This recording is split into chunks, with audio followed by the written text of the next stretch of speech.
one, and it's a very exciting day for the energy sector itself, if you agree with me. And a lot is happening when it concerns power in the country. And what Palm Africa is doing is indeed changing the dynamics of things. Solution to Nigeria's energy problem, I think, is overemphasized. We need to close the gap. And what Palm Africa is doing is, one out of the many companies that are making innovative efforts to want to close this. So please, I would like us to put a round of applause for ourselves for making the time to really be here to see what we're doing. And indeed, welcome. Just to add to what I've said earlier, for the past 4 years, if you have followed the efforts and the work of Palm Africa, they have indeed been the driving force to revolutionizing this sector and changing the lives of Nigerians when it comes to energy access. And this effort today is what we have come to celebrate, as we'll be looking at the journey so far for Palm Africa, and we'll also be looking into the future. Some of the innovations they have put together, we'll be showcasing all of them today, from the solar solutions to the smart grids, and of course, amazing cutting-edge technologies. You'll be amazed what they have done. I've known Palm Africa at least for the last 3 years, and what they've been able to achieve today, even being here since morning, I'm really, really, really amazed. And we must indeed put our hands together for Palm Africa and the entire team for their effort. Please, if your hand is not too busy, let's just give them a round of applause for that effort. But all of this wouldn't have been possible indeed without the support from partners, without the support from sponsors. So before we get into the day's activities, please permit me to just take a minute to appreciate our sponsors. If you look here, you can see them. Innovate UK, we want to say thank you so much. Through the Z-Gen program, you supported the effort of Palm Africa. Just know that your efforts have indeed not been in vain, and you can see Palm Africa has made quite a lot of progress.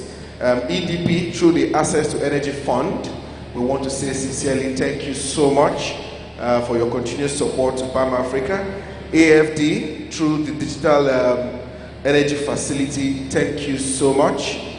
If you're here with us, we want to say thank you for that support. SE for All, through the Universal Energy Facility, I know this particular one, I see the work they did. SE for All was here themselves, to follow Palm Africa into the field to see what they've done. We saw those videos. SE for All, we need to appreciate. Of course, Hughes de France region, we say thank you so much for indeed your support.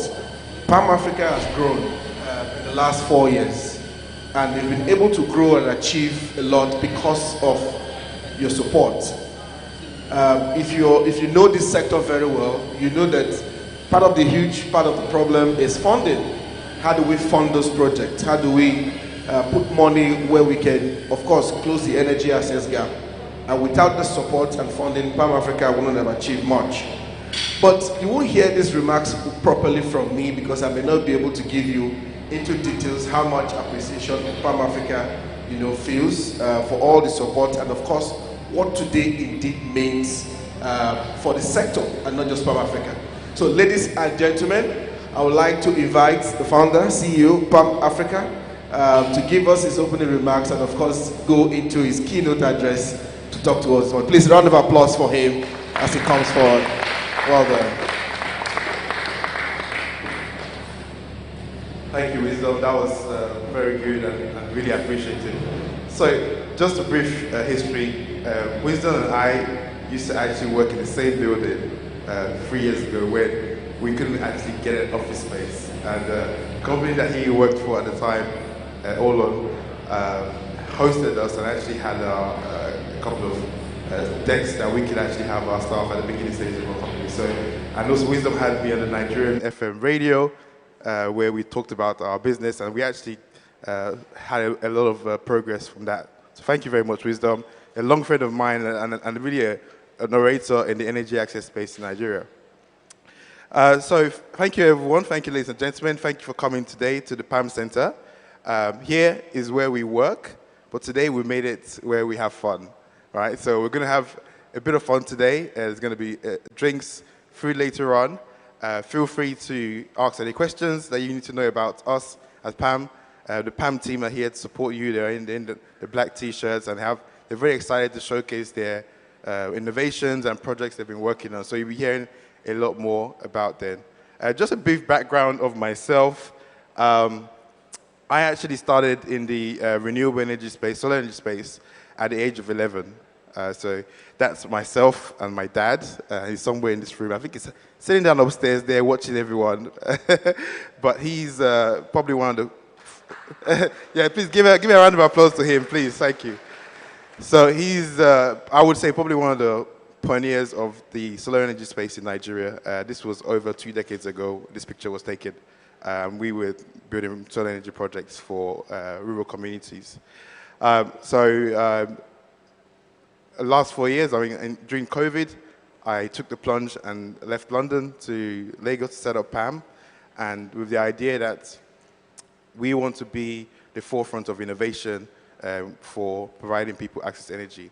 And we're looking at it from an impact perspective, but also how do we create value across the continent, not just in Nigeria.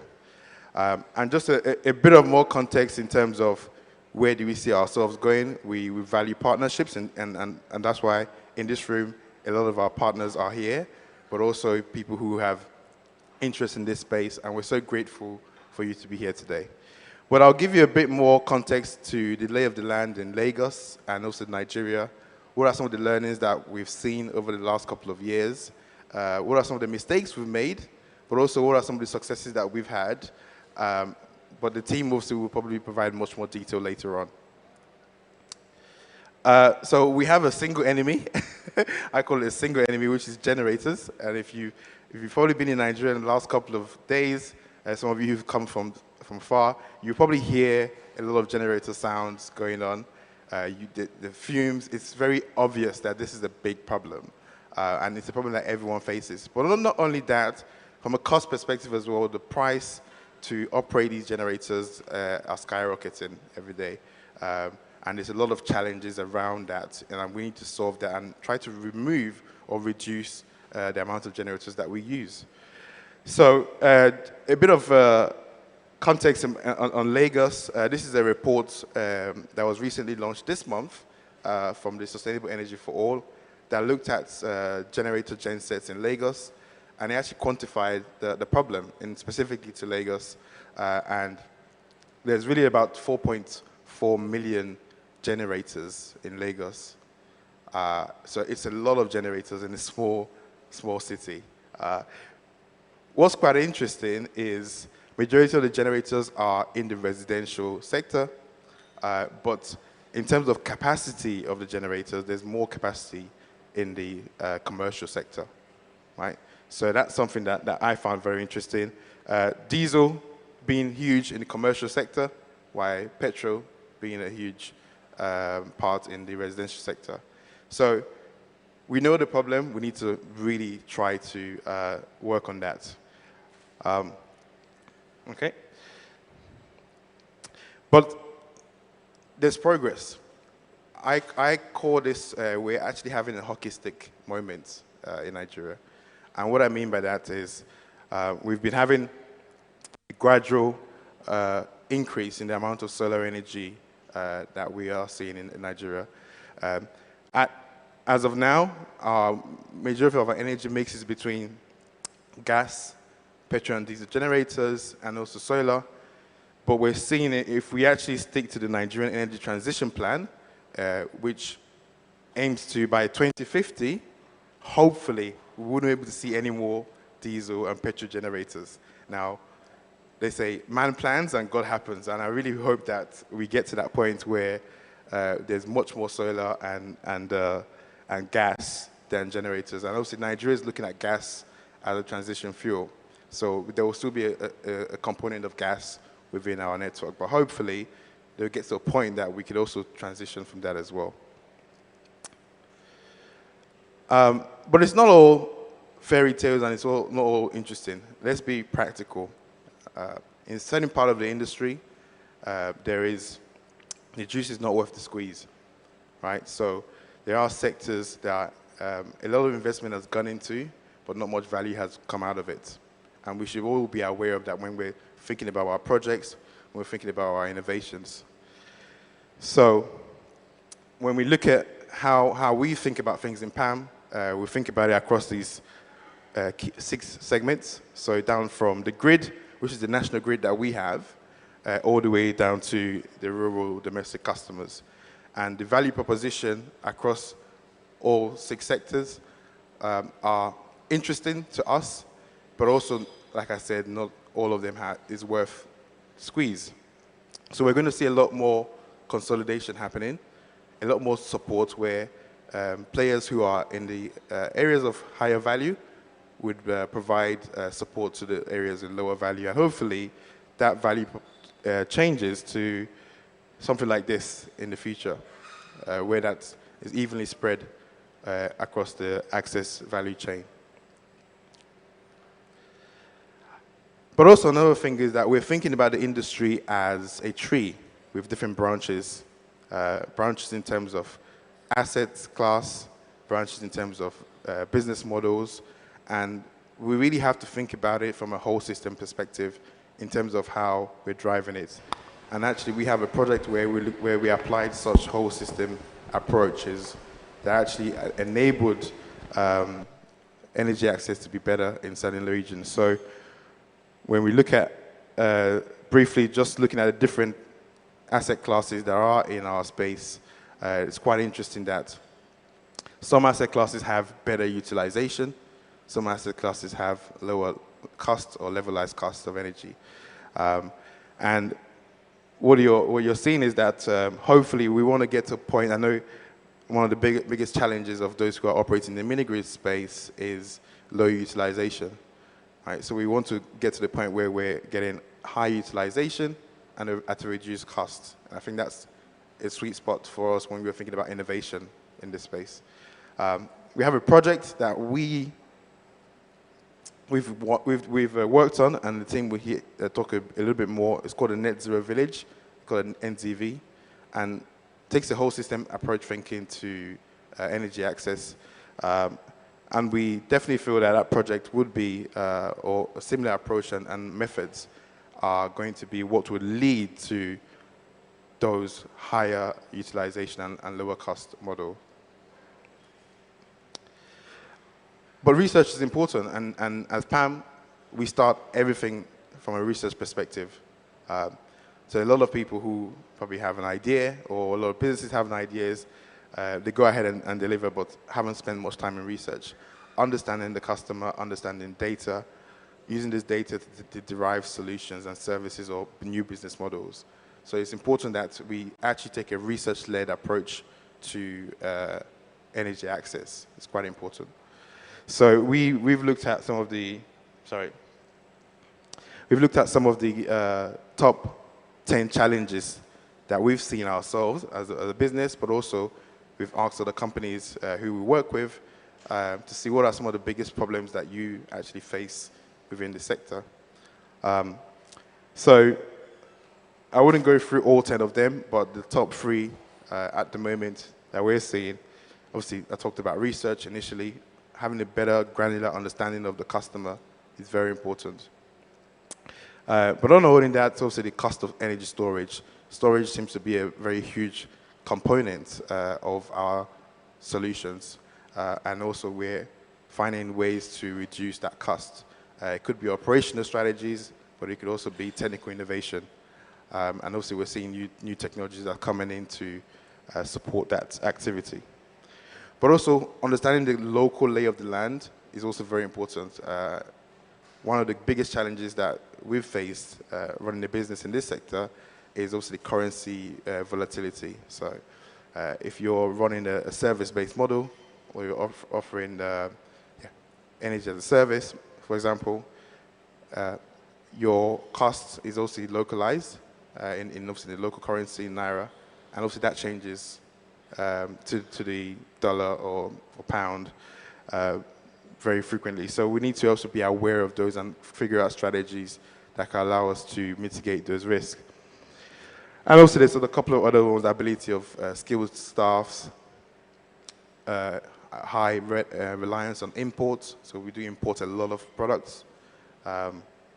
Obviously unclear policies, so policies are always changing with the volatile environment that we're in, and also we need to be aware of those things. Just a couple of those things to note. Batteries.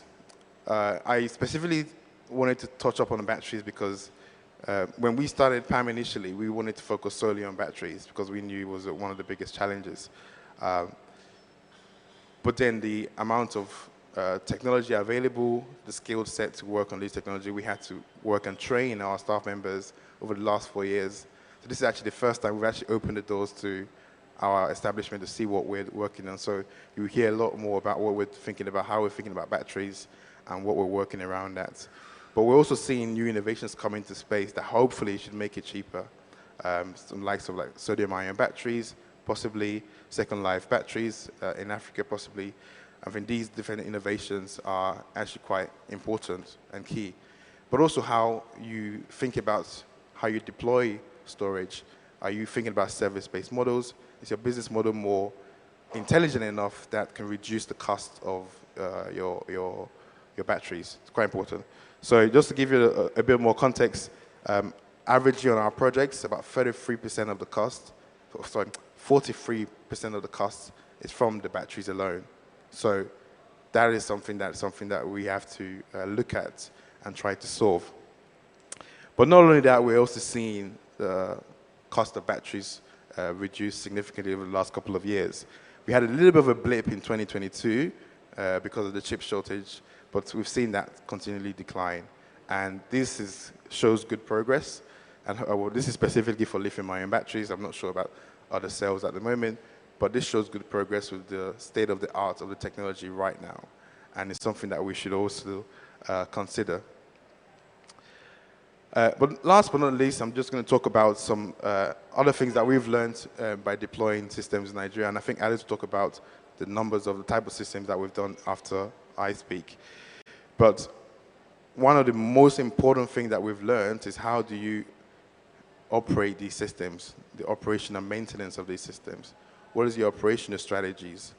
Because it's good to get a system out there, but it's very hard to keep it running for a long period of time, right? And ensuring that you achieve bankability, that's also very important. So some things that we do that are quite interesting is having very, very fast response period to operation and maintenance requests. That seems to be one of the key things. We're also leveraging partnership. We can't do it all by ourselves. There are other partners in different regions. They have different skill sets. And it's important to see where the value lies and hopefully find a solution to improve your operational strategy. Another thing as well that we think is quite important is supporting local businesses, local manufacturing, local engineers. This is quite important to kind of upskill those talents. And some of your costs could also be localized, which allow you to kind of beat on some of the exchange rates or the inflation that we're currently experiencing. So that's some of the learnings that we've had in the last couple of 4 years. I've tried to digest it in a short time. There's obviously more, but these are some of the key ones that we think is quite important. So I think that's really the end of my slide. So the vision stays the same. This is what we feel and what we want Africa to look like in the next couple of years. And with you guys in this room, I believe that we can get there. So let's get the electric vehicles out there. Let's get the energy that's clean.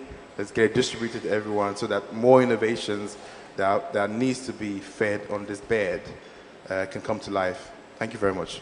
Thank you so much, Dr. Patrick. But before I let you go, just a question. I mean, we'll get you back again for a broader conversation. But on your top 10 challenges, I saw like unclear policies was number 6. I thought it would be like number 3. Have the policies improved? Do you see confidence in the policies we have presently? I mean, as a player and an operator in the sector, what has changed to make that number 6 in your top 10 challenges? Yes, I think unclear policy is very important. So there's a lot of different organizations. So we find it hard keeping up. I know we actually spend a lot of time on research, and there's a team member that specifically looks into government policies and what are the different layers of the line for our innovations. And we found it so fragmented. So there's so many different government bodies interested in different parts of the work. Sometimes working in silos and not cohesive in terms of a single policy to drive things forward. But we've seen the likes of Sustainable Initiative Oil coming in and supporting Nigeria to developing the energy transition plan. So that's quite good, and obviously that's allowed us to see some faith in the work that we're doing, and hopefully that it has an opportunity for growth in the future. But also, we have to also acknowledge what has been done, obviously by the Rural Electrification Agency. Toby, I think Toby's from here, from the Rural Electrification Agency, and the work they've been doing also allows us to feed into some of the work and drive things forward. But also, we have to kind of work hand in hand with the regulators as well, because a lot of the technologies are quite new. So when you're working with new technologies, if you're approaching a regulator and they don't have as much understanding as you would have to really handhold them through that process. And as a startup company, that's a very difficult job, because we're still trying to survive, but also having to kind of work with regulators in that process. But we're keeping abreast of these things, and we're always engaging with them. And hopefully that leads to more clarity in the future. Thank you so much, Doctor. Thank you. A round of applause for him again, please. Thank you. All right. So, part of what we're doing today, of course, if you've seen the agenda on your table, aside this, there will be other presentations from the PALM team who will walk us through all of the innovations that PALM is working on or has worked on, and just give you more details into, or more insight into what they have been doing. I mean, off the presentation Dr. Patrick has given, just to help you appreciate, what they've put together. Like today is Palm Day, so everything we're discussing here is all Palm. But as you can see from his analysis, indeed, a lot is happening. Now, I'll tell you something now. The power situation in the country is becoming a big problem. While the government is working on availability of it, but the cost, indeed, has gone up. In the last 2 months, myself, my power cost has gone up 100%. So I pay twice the amount I used to pay before, yes, 100%. And that's a problem for me. And the only solution to really reduce that cost would be what, for example, Palm Africa is putting together. From 30,000 a month, around the amount I spend, I've been moved to what they now call Band A. Nobody told me about it, nobody informed me, and I woke up one morning, I'm on Band A. And I'm paying nearly 60 to 70,000 naira, a month.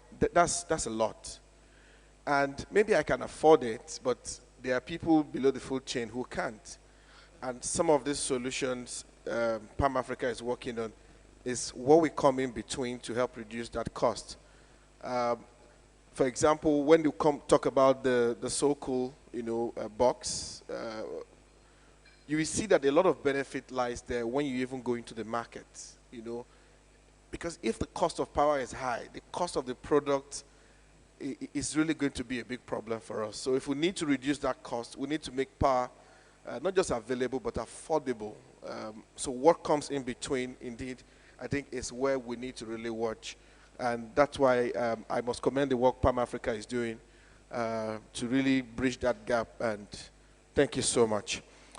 So other presentations will come in shortly, and of course I'll still bring Dr. Patrick back and all the presenters. So keep your questions as I present, and we'll have like a discussion where we can really go deep into the questions, if you have any, of course, into some of the products they'll be presenting on, that to give us more insight into it. So please just to let you know, note your questions, and when we have the panel conversations, we can now ask, so we'll give them more time to present. Without much ado, let's move quickly into the next conversation. I'm going to invite Alice Adebayo to talk to us about Palm Solar. Alice, thank you so much. Please, round of applause for her. Thank you very much. Good morning, everybody, and thank you for coming. You're here because you're actually part of the people ensuring that we have energy access in Nigeria, which is very important for development. So my name is Alice Adedayo. I'm actually the project manager at Palm Solar. Palm Solar is one of the subsidiaries of Palm Africa, where we provide EPC support for commercial and industrial customer. We also offer comprehensive operation and maintenance support for our customers. So today I'll be talking to you about how we are powering different businesses across Nigeria. I think the network is bad. Where we're powering different businesses across Nigeria. So Punch Nigeria is one of the companies we are currently working with.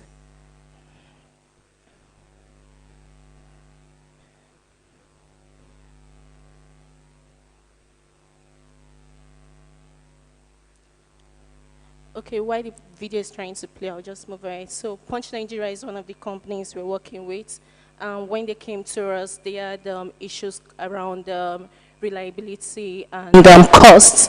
They were actually spending a lot on power supply, with 30 million naira being spent annually on grid supply and over 130 million spent on diesel supply. So when they approached us in January, we were able to provide 140 kilowatts of energy for them.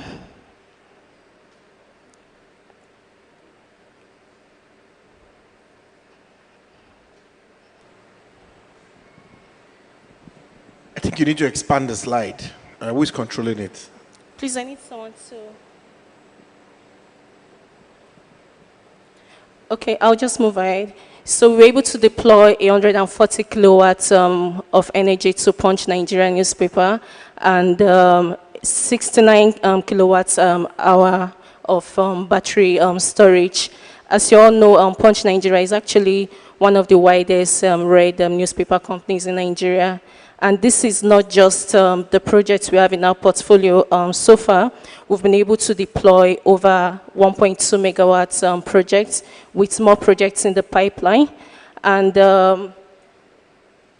here's what makes us different. Aside from providing this energy access, we also offer comprehensive operation and maintenance support for these customers. And there's also an innovation that we have, which is the PAM-BAM. PAM-BAM is the battery energy storage of Palm Africa, where we are able to offer lithium-ion batteries with... okay.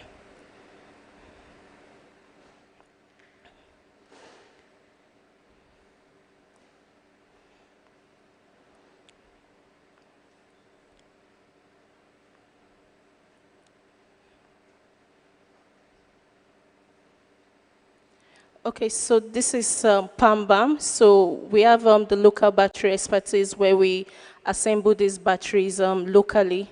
Aside that, we also offer comprehensive O&M support.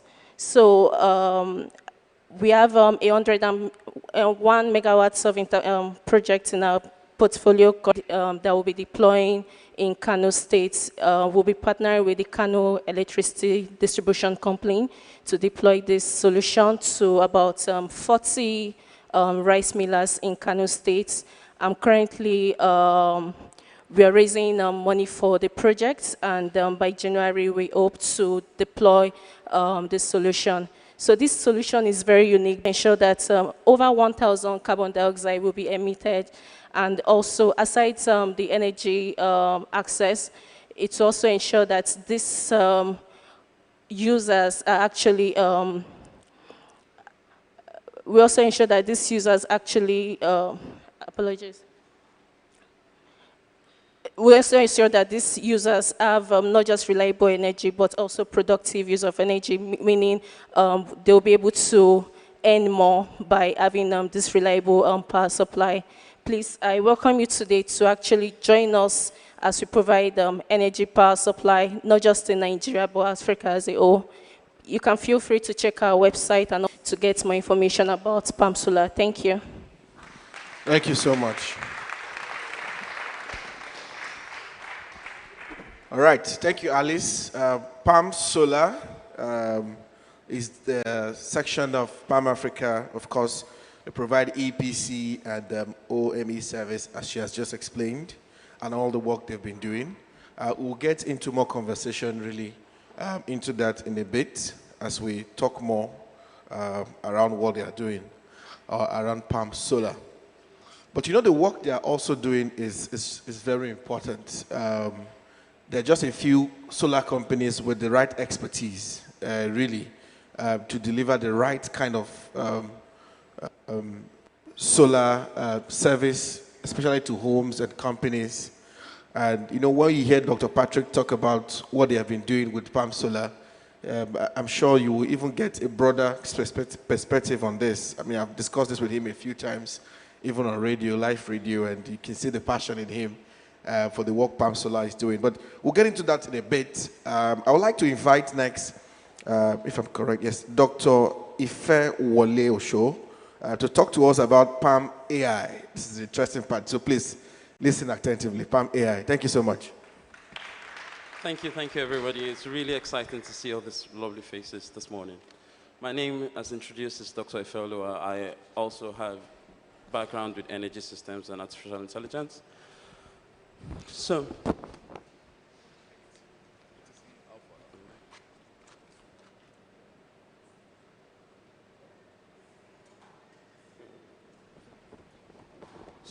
to understand what we're doing at Palm AI, if there's anything I want you to know about us, is that we are led by our customers. And after 4 years of Palm Africa working, we have gotten some insights from our customers, and we think we can add value across the chain from the insights we get from their data. So let me introduce you to Mary. This picture is not very clear, but she owns that store behind the students. And on this road where she has her store, there's a bunch of schools, about 3 schools.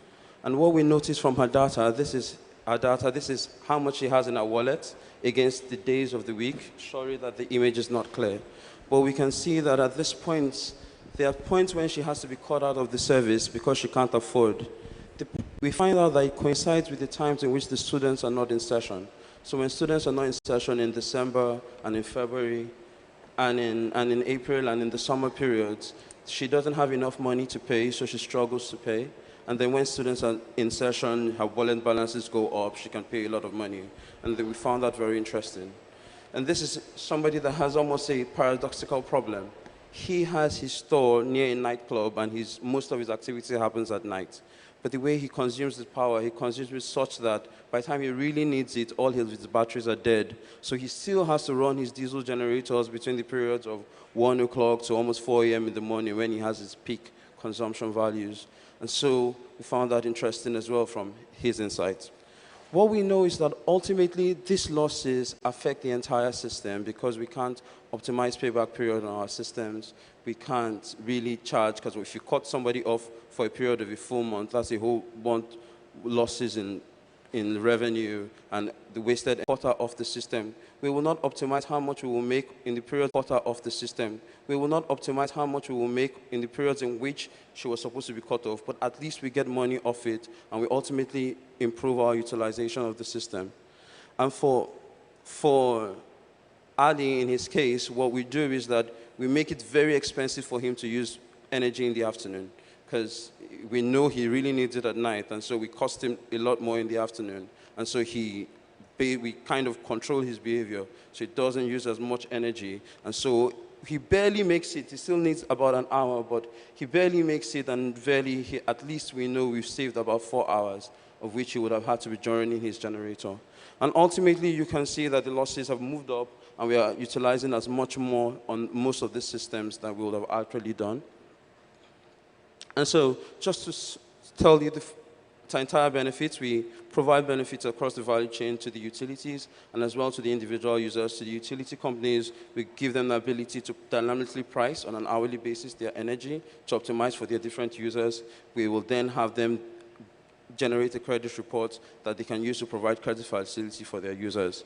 And then predictive maintenance is they can easily we make it easy for the utilities and their customers to be connected together so they can do all the predictive and corrective maintenances on the system. And for the user, we give them an intuitive payment gateway system where they can easily pay. They have a wallet system where we can retrieve money out of the wallet, and we make it very easy for them to control their behavior in such that we optimize their performance.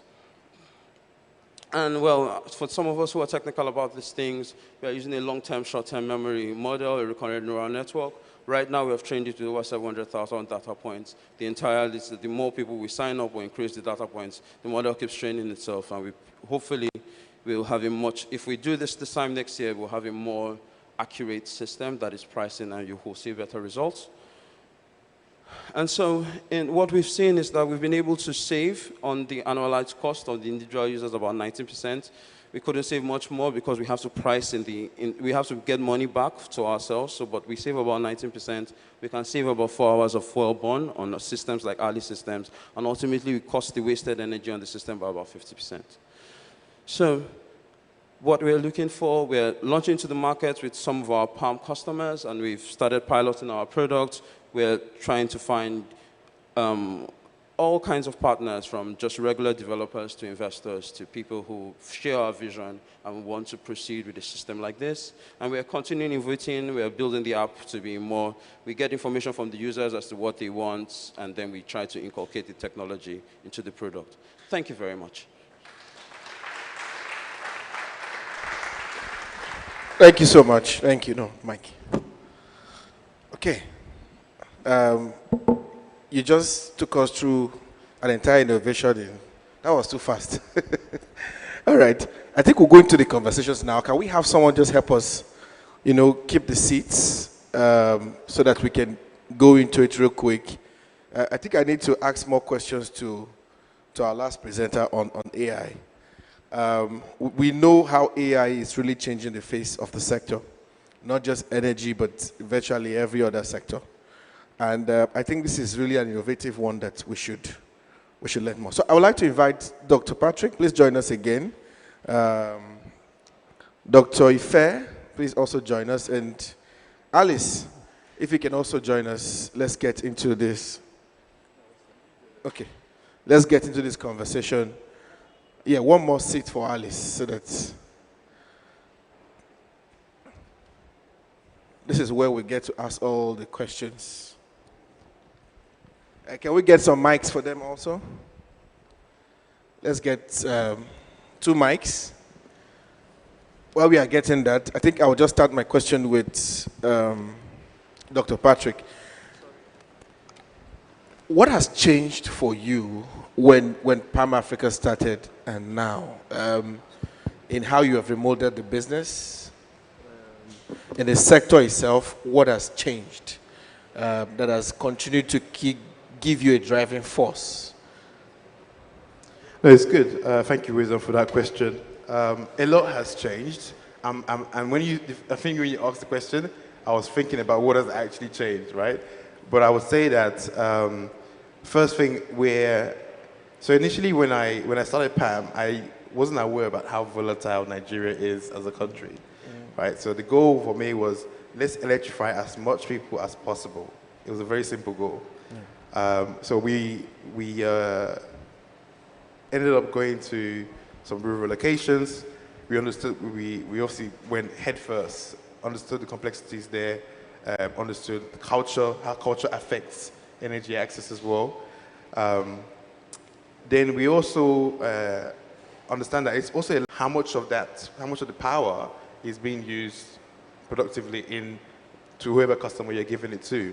So it's kind of the metric is kind of in a percentage, right? Okay. So previously in the past, in certain areas, especially specifically on mini grids, utilizations are between the range of 60 to 70%. And for an investment case, what you're trying to do in those areas is that you're trying to increase utilization so you can increase your revenue coming in from those assets, risk-based model. So that's why utilization is an important metric for us, and hence why even Ife's project is really looking into how to optimize to increase utilization as well. You had a picture of the generator set in your presentation. And I just want to remind you, I doubt the generators will go away soon. It's a tough one. The billions of naira going to that whole entire sector of generator. And if you are aware now, the cost of fuel or PMS or petrol, as you call it, or gasoline, has gone up in this year alone, maybe thrice, and the recent one above 1,000 naira. What do we need to do differently now if we want to systematically phase off generator or genset, as we call it? We have a lot of solar companies, working effortlessly in the space. But it seems like it's not going away. More people still want to rely on these gensets. When Palm Africa is producing or giving solar solutions, other companies are. What is going to change this? That's a very tough question. A very tough one, yeah. The goal is to replace all diesel and petrol generators. That's Yes. the end goal. Yes. And where are we now away from that? We're still a long journey away. Very long. What's interesting is price is very important in terms of the metric as which users were able to make a decision on when to switch. So I'll give you a good example of what we observed in PAM ourselves specifically. So I think earlier in the year, when the petrol subsidy was initially removed, we saw a huge spike in sales and customers wanting to go to solar from us. And now that was purely price-driven motive to go to solar or an alternative solution. Now, a lot of businesses are feeling the brunt in running diesel and also petrol because obviously the prices are becoming astronomically high. Yeah. Even businesses are shutting down because they can't afford to keep the lights running. I'll give you a context to us in PAM here. The only reason why we're partially using a generator today is because there's more people in this room than we would normally have on our working day. So we are, on a normal day, we're 100% powered by solar, right? And that's how most businesses in the future should look like. So I do feel that there is a huge opportunity for, and I think I'm optimistic actually, that there will be a huge opportunity for replacement of diesel generators with solar and maybe gas. Would we achieve our energy transition plan? I really wish we do. But also, there's a lot more nuances in decision making for people to go from a diesel or petrol generator to renewables. Okay, I'll come back to you in a bit, but let me go to Alice. Just talk about Palm Solar. I feel as we say it in our local palace, the village people did not allow your slides, to show us a bit. But maybe this is a time to tell us again, maybe in summary, Palm Solar's work and what you think has been the success thus far with the work Palm Solar has been doing. All right, thank you very much. So Palm Solar is one of the subsidiaries of Palm Africa, and we are basically an EPC service provider, that's equipment procurement and construction. We also offer comprehensive O&M support, that's operations and maintenance support. And so far, we've been able to deploy over 1.2 megawatts system across solar systems across Nigeria, and with more on the pipeline. And one of the projects I'm very passionate about is our KEDCO project, where we'll be deploying 1 megawatt interconnected mini grid in Kano State. And this is very important to me because we'll not only be providing energy access, but also ensuring productive use of energy, meaning these users can actually pay for electricity, and which will actually make them self-reliant in the future. So we hope to have this replicated in other communities across Africa. And with this, we are currently working with the Kano Distribution Company. We hope to work with other distribution companies in the country as well. I would really like you to join us on this journey, as we not just provide energy access, but ensure that people are self-reliant. Thank you. Yeah. Alice, issue of affordability also comes in here, with the work Palm Solar is doing. How do you answer to this question of affordability? Because, of course, people get worried of the cost of it when they want to go into it. Until you begin to analyze so much on the long-term benefits.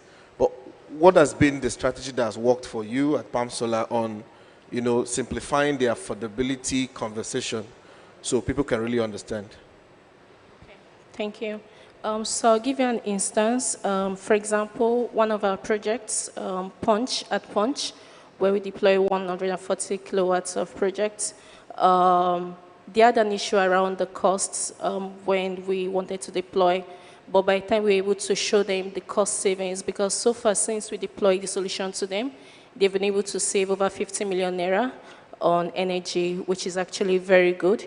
So what we do, for us, what we do around the affordability, we talk about the quality of our products, because for us, we do not compromise on quality at all, because that's one of the issues that is currently happening in the space.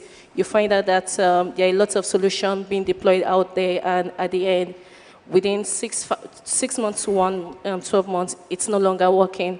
So aside affordability, I think quality should also be talked about. So at PAM, it's not just about affordability. We also ensure that our customers get some quality solar systems. Okay, someone might be thinking now, are there financing options you make available to them so that you make this easier? Are there financing options you give to them, which of course they can see the long-term approach on it and it could be beneficial to them? Is this what you have? Do you have this? Yes, please. Currently, we have a financial partner that we work with. So customers are able to spread their payments over time. So make them pay about 30% upfront, and they could spread it over 3 months, 6 months, or 12 months, however the payment structure they choose to go for. And that has actually helped them adopt this solution. Fantastic. Thank you so much, Alice. So I'll come to the main boss now, Dr. Ife, right? Yes. Okay. AI is changing everything. I mean, in 5 minutes or 10 minutes, you just gave us a rundown of Palm AI. Really, can you also, the same question I asked, do you want to simplify or summarize it, really, what Palm AI is doing, so that maybe someone that didn't get it clearly before can get a clearer picture of what Palm AI is doing? So Palm AI is taking insights from our individual customers, and then we're using those insights to help them optimize their assets. Okay. So we have an ability to dynamically give individual dynamic pricing on each of our users based on how they consume and how they use the data, ultimately making a more sustainable behavior of all the users that we have on our network. In studying this analysis, what has been intriguing for you, really, that you find fascinating? Well, it's all been very intriguing. There's no data point that you don't find interesting, especially when you can see the trends over a year and over a long period of time, where you can then see repeatabilities in the graph, and then you can then start asking questions. And the beauty about artificial intelligence then is that I don't have to directly pull out insights from the data by seeing it myself. I can feed it into the neural network, and the neural network can see hidden connections that I might not even have picked up on previously. So that's the true beauty about it, is that there's some connections that we can't make, or we might need a longer period of time to make that connection. So maybe it will take me 5 years worth of data for me to personally make the connection, and the neural network within a year's worth of data, it can make the decisions. And then when he sees 5 years worth of data, then it will be able to do things that I probably won't be able to do in 100 years. And you've been studying this for more than a year? Yes, we have. We have customers who we have data for more than a year. More than a year. So I wanted to add something to the work that Ife is doing at Palm AI. So really, we didn't really decide to wake up one day, so we have to kind of work on an AI solution for us. But it was when we looked, because we had, for the off-grid communities that we have, initially in last year, about 260 customers who are metered and pay for electricity, right? So what we said to ourselves was, why do we have defaults in payments sometimes?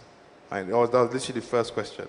And the defaults in payments, we realized that affordability in Nigeria is actually seasonal. So some days some people have money and some days they don't have money, right? And you need to be able to understand that just because they can't afford it now doesn't mean they can't afford it the next day. And income, in terms of how the environment is structured, in terms of how jobs are structured, there's a lot of gig jobs, gig economy jobs. People actually work on a day-to-day basis. So there's not the same way how we think about affordability in other countries.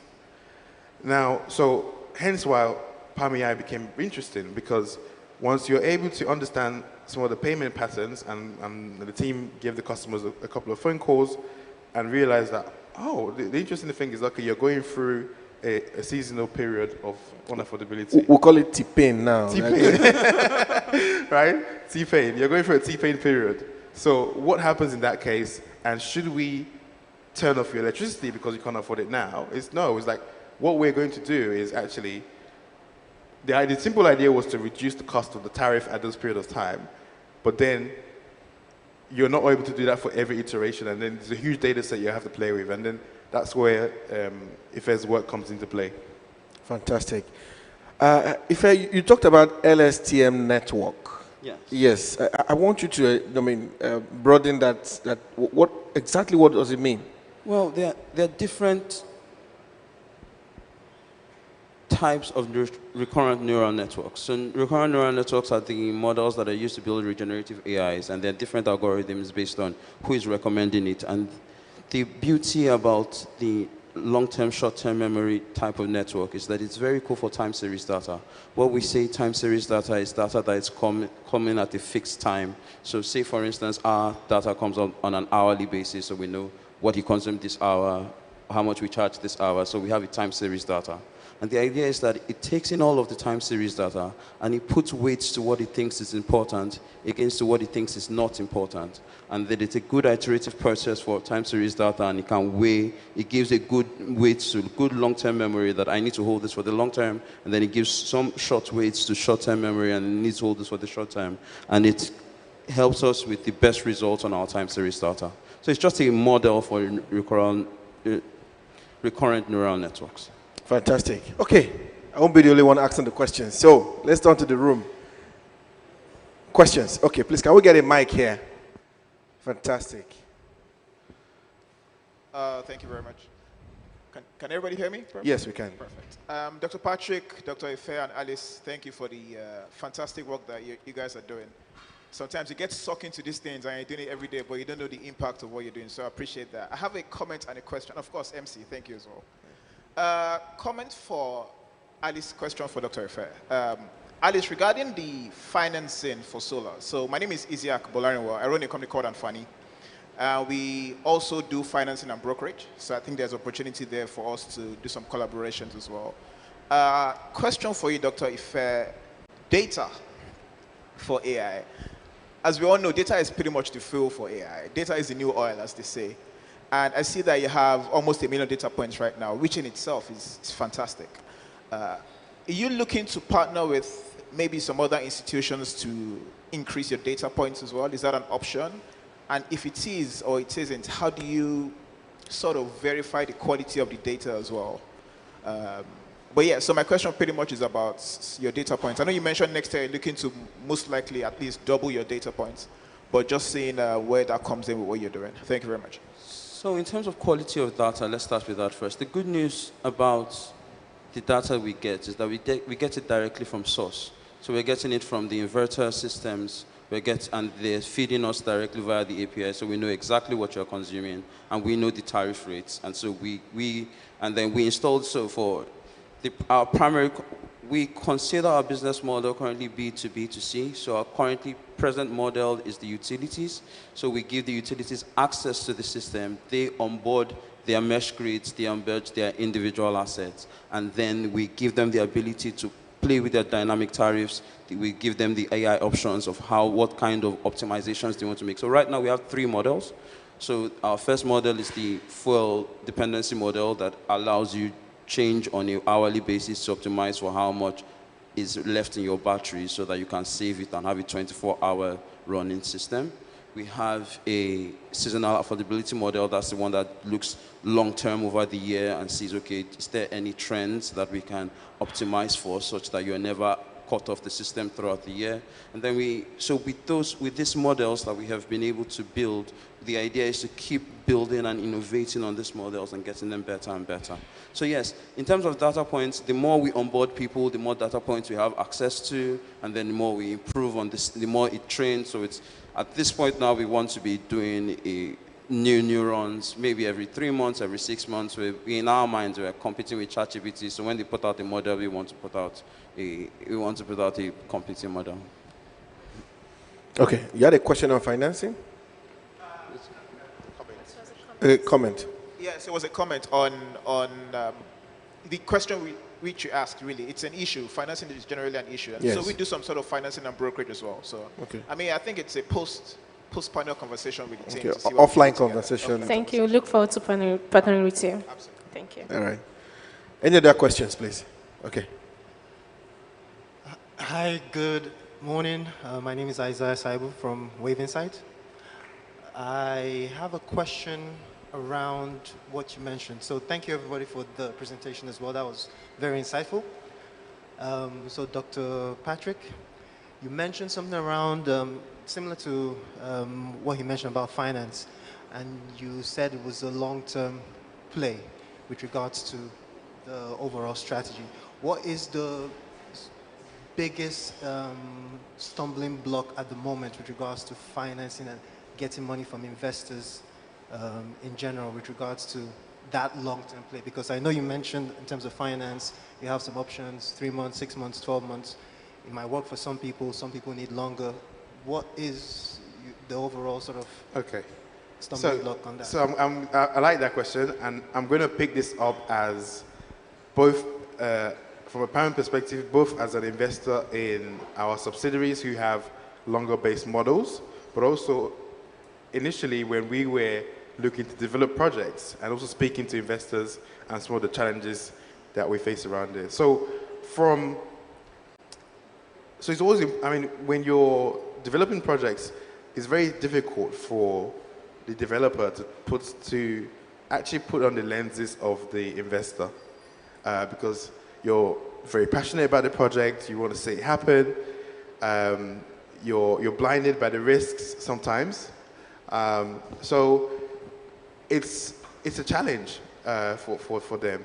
Now, the developers themselves, so the investors themselves are looking for adequate return. Depends on the type of investor. Some people are impact investors who are more looking at seeing the project happen and deriving the impact from it. Some are looking for more financial returns from those projects. Sometimes you have a mix of both, which is always good. And there are different financing mechanisms that a lot of the financial guys are creating, very interesting mechanisms, blended financing, some really interesting stuff. Majority of them don't work. That's the truth, right? We've done a lot of this stuff. Majority of them don't work. Now, and it's a lot of time wasters, right? A lot of people would say, look, go ahead, let's put it through, go through due diligence, spend 6 months to a year, and things don't go through. Because either it could be the project's situation changes, because Nigeria is a very volatile market. Situation changes every day, or probably every 3 days. So the investment case you had in the beginning of the year probably will be different from the investment case at the end of the year. So there's all these variabilities that actually affect projects to be actually bankable. And when we look at things as an investor in PAM, we've also invested in some of our projects, we're obviously trying to blend financing together, bring in some of our private capital, blend it in with some grant opportunities that are out there, bring in some innovation that actually make the business model better. And for us, it's a long-term play because we try to keep our operational costs quite low, focus on getting those systems out there, and then really seeing what works well and promoting what works well and then discarding what doesn't work well. So in that case, it's a really tough decision for both developers and the investor to get a project that works very well, because there's a lot of moving parts, and any single part that doesn't move affects the whole project.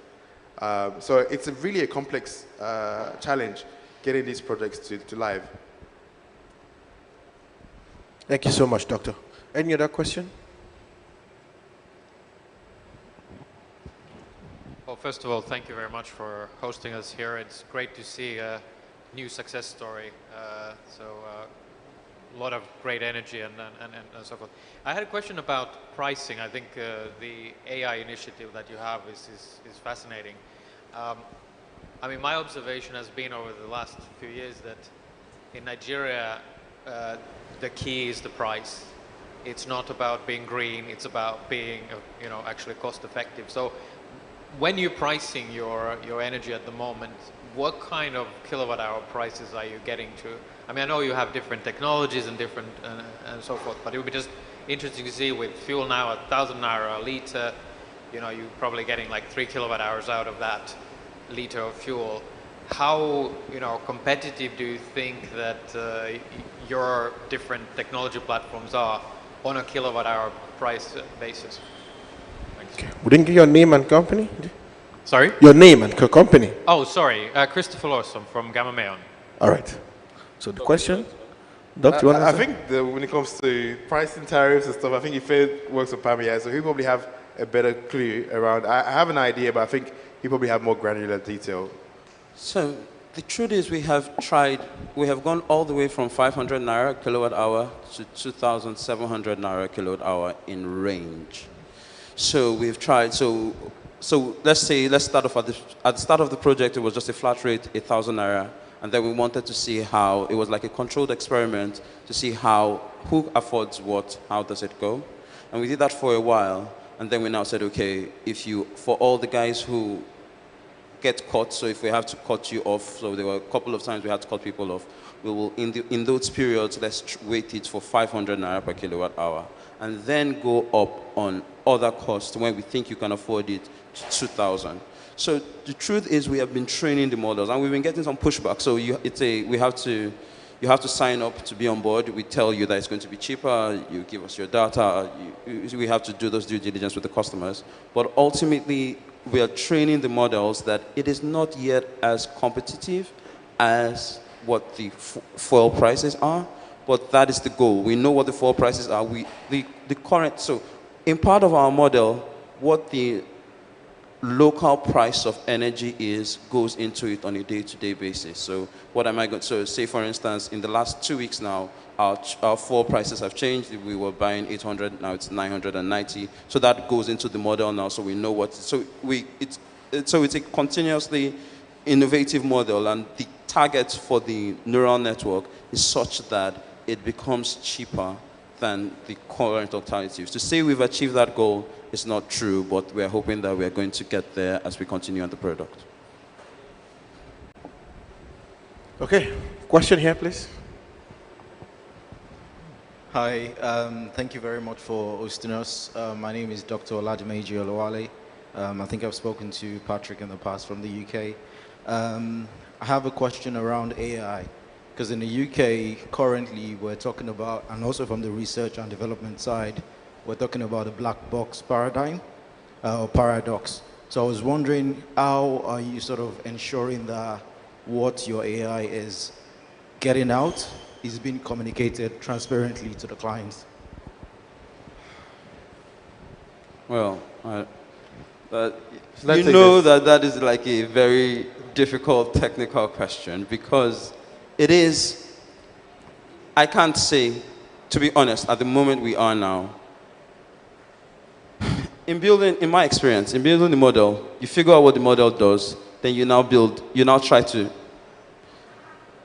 back program it to figure out how it came to get this answer. And that is what we are currently doing now. The black box environments are alive and well in this product, because sometimes it gives you a rate. You're trying to figure out, why are you giving me this rate? And then you go back and start thinking about, okay, how are you connecting these nodes? How are you connecting the neurons? And to figure out, why is this rate coming? In fact, to be very honest, the first, he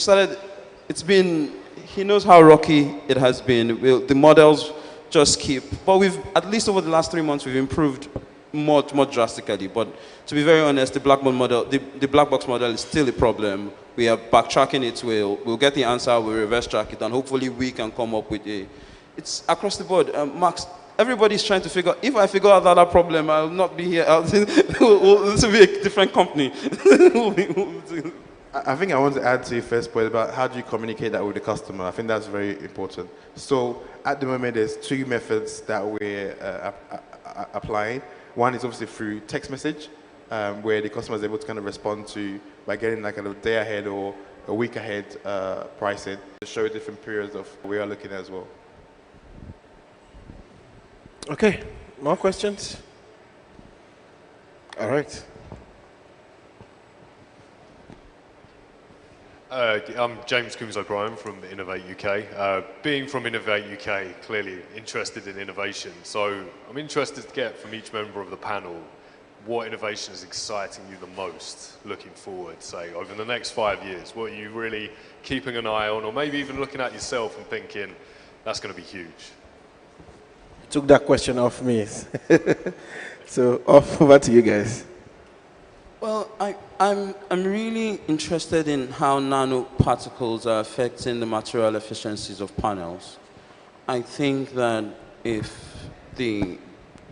what we're hearing from the research is true, and that we are very approaching the maximum efficiency of almost 40% on some of those nanoparticle panels, that is going to radically, fundamentally change how we are consuming and the efficiency as against our competitors in the conventional space.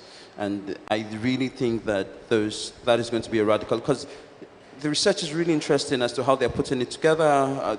They're putting it almost in a nanoparticle size, and they're putting it like particle after particle, and the efficiencies are going out of this world. I think that if this result is true, if we find it to be repeatable and we're getting to 40% efficiency on panels, then in the next 50 years, we may actually because there's a competition with the conventional space, but we might actually then overtake the conventional space, especially with solar, and even what it's doing with thermal. So it's not just affecting the PVC systems, it is affecting the thermal systems that we might not need the large surface areas for concentrated solar. So there's a lot of innovation going in the space, and I really do think that we are living in the best time possible. Let me go to Alice before I come to her. So, same question. Okay. So for me, in the solar sector, what I'm actually looking at is actually to see how we can deploy as many systems as possible, especially around financing. How can people have access to this system with very minimal capital? So for me, that is very interesting, and it's something I'm looking forward to. Thank you. Doc, yeah. Okay, so it's going to be a mix of both. I think Alice talked about business model innovation, and then Fair talked more about technical innovation. I think for me, I also would something in a mix of both. So the business model innovation, I'm quite excited to see how the likes of carbon credits will be able to make sure affordability is better for these systems. I think there's some interesting play around that space. We've looked into some of the work around that in the past, and I see that as a good potential for that to be a game changer. On the technical perspective, I'm huge on batteries. I mean, I studied a lot of batteries during my research, and I definitely feel that if we can really crack the nuts around making batteries as cheap as possible, especially good batteries as cheap as possible, not just any batteries, like good batteries, the new chemistries around those coming into play that could also facilitate that. That would be very big, because I mean, for now, if we had our batteries as half the cost, we would have a queue of customers outside the PAM center right now. So I think that would be a game changer, really. The conversion on batteries is very important. I think is where the big problem, lies. Just to further ask that question again, what would be the game changer, really? Batteries. What are we still missing around batteries? What are we still missing around batteries?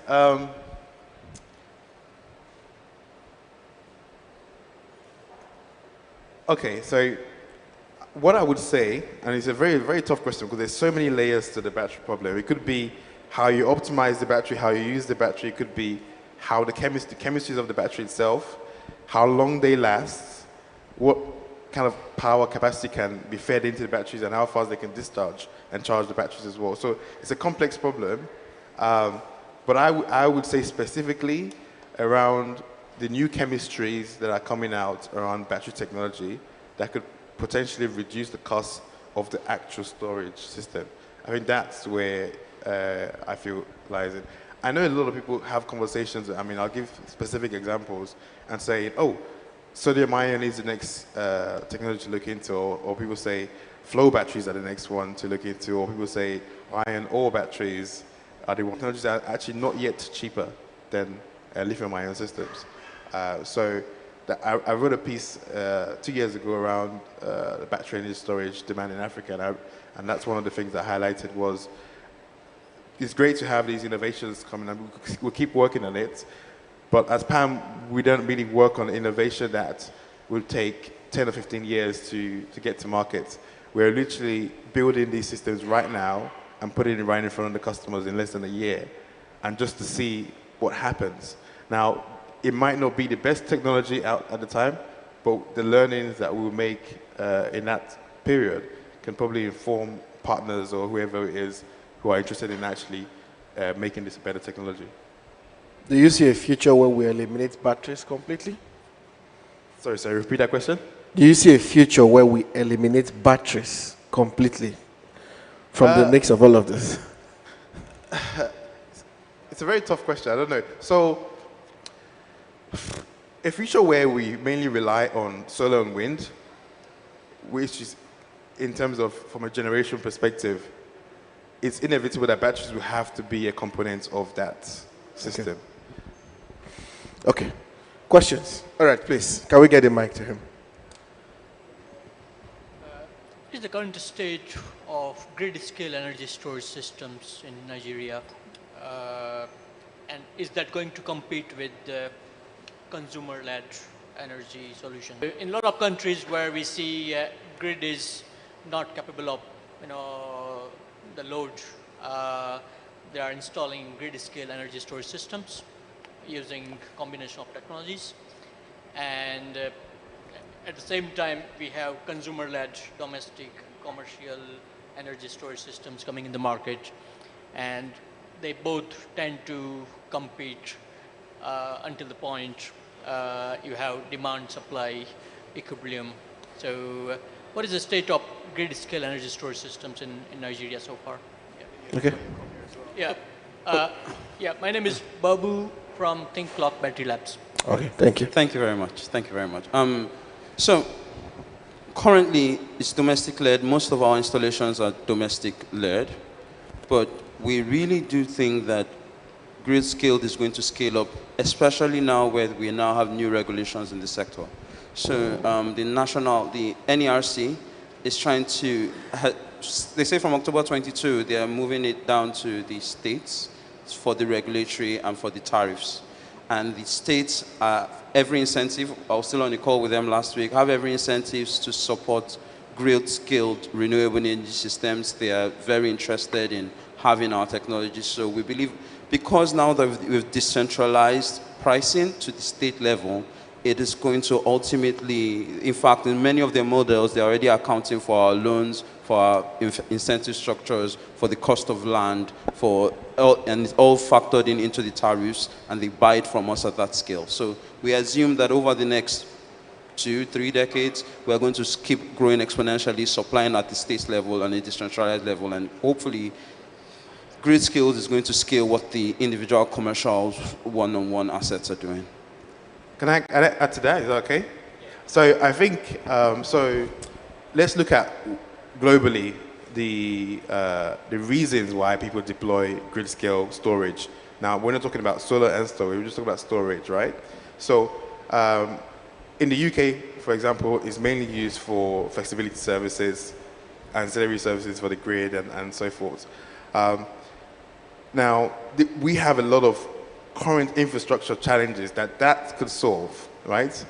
But there's more value being able to distribute power and generate power and actually getting access first. So there's a couple of steps of problems that we need to get to before flexibility becomes a problem.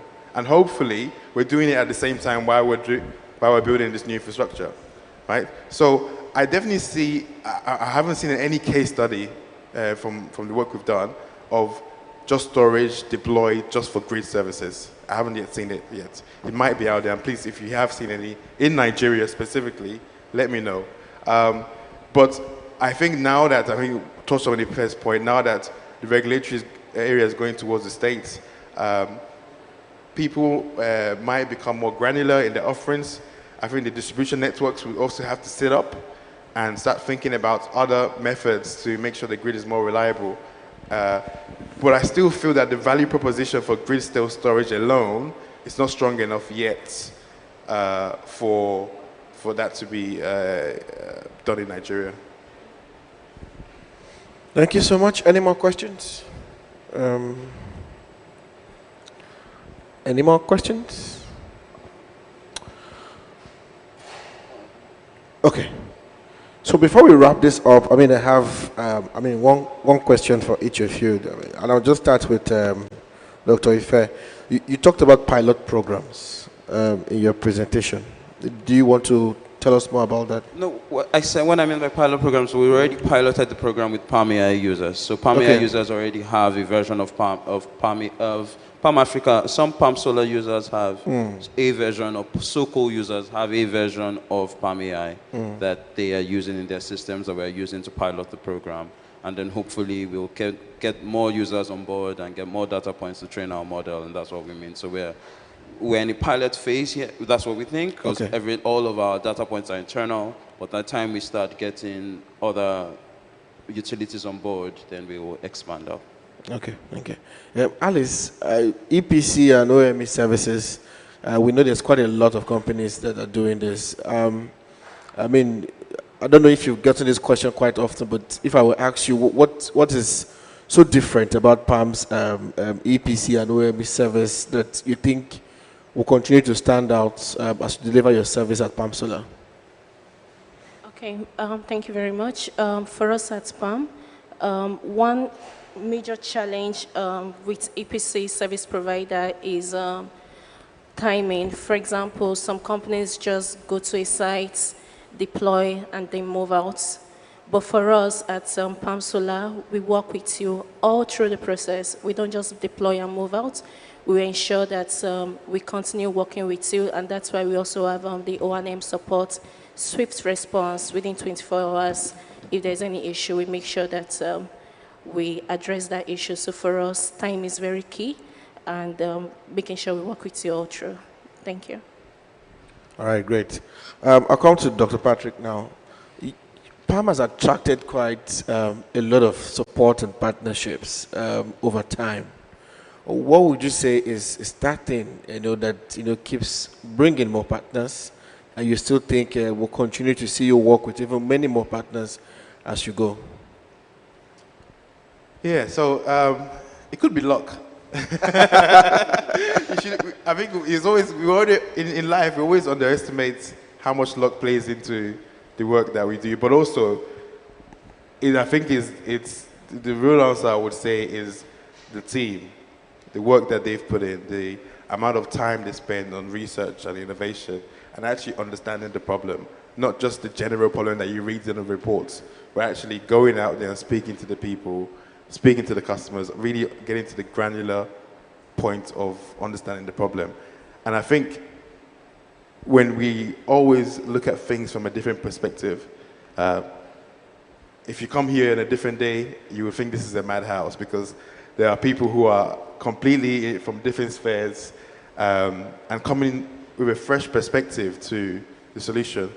And it's a lot of other players or people might not have the luxury of time and resource to play around with the solution for a while to figure out what would work.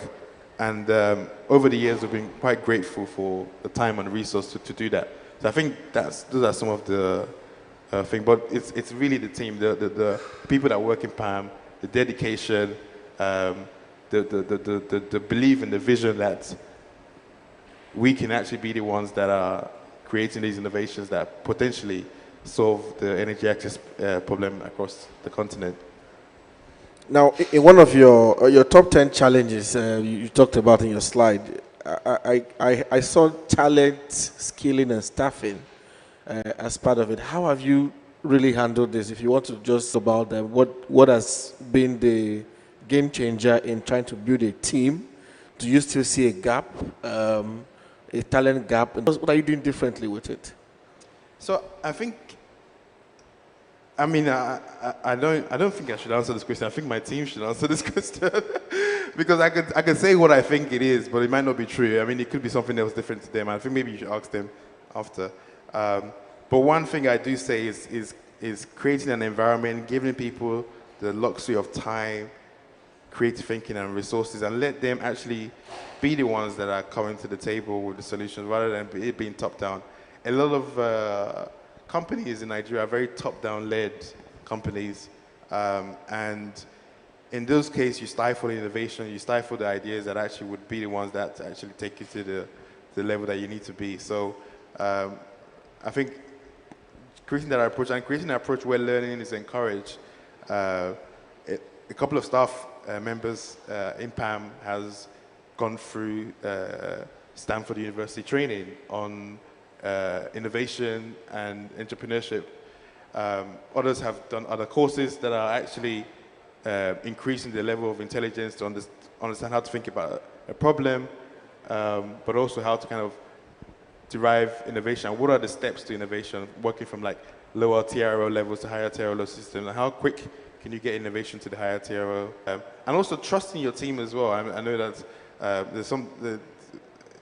there was actually a presentation later on this afternoon and some other presentation where one of the staff members who joined the company and in less than 2 years has been able to kind of train and provide the skill set enough that they could actually lead a subsidiary themselves and have the full knowledge of that technology. And I think that's very important because not just training people to think, but also training people to lead is also quite important. Amazing. Final question for you, Dr. Patrick, is tell us a bit more about the quality of PAM products. You know, what kind of effort has gone into it? Where is that quality now? If you talk to your customers, clients, partners, you know, investors, tell us about the PAM quality of the product and where do you see that going? Okay, quality, so I think it's ingrained into our mission statement. If you look at the shirts and a couple of bands out there, you see that our tagline is innovating for quality energy access. A lot of energy access that are out there are not of quality. And quality is also a word that means so many things to different people. So quality could be, is it reliable? Can it last a long time, right? Quality could be, does it look nice? Is it aesthetically pleasing? Quality could be, is it affordable for me for what I want it to do, right? And how we define quality in PAM is ensuring that it's not only cost effective in terms of the solution, but the solution be able to last a long period of time. So we only prioritize systems that could last a long period of time. I mean, for example, we don't use any lead acid technologies in any of the solutions that we've done since we started the company. All our systems are lithium-ion based because that is a quality solution. But now, that doesn't mean it's the most affordable solution. And that's where we have to think about business models that can make it more affordable. So we can't sacrifice on quality, and that's an example of that. But also, how do you bring in smart systems and intelligent systems like some that Ife and the other team are working on to improve on the existing technologies that we already have? All right. If we don't have any questions, I will just, any other questions, we can take maybe one if there's anyone. But if we're all good, I'm good also. They've answered all my questions. If we're all happy, then I think I'll just move to the team to give their final comments, starting from Alice. As we close out, what are your final comments on all we've already talked about and PAM Solar itself? And then we'll move to Ife and then Doctor, and then we'll close. All right, so thank you very much, and thank you very much, everyone, for coming. And for us, energy access is key. And I would really like you to join us on this journey. And one more thing is a project I mentioned that I'm very passionate about, which is the 1 megawatt interconnected mini grid in Kano State. So currently we are trying to raise, we're raising funding for the project. So I'd like you to partner with us as we provide energy access to millions of Nigerians. Thank you. Thank you very much as a whole system to work on this problem. Ladies and gentlemen, please, let's put a round of applause for them, please.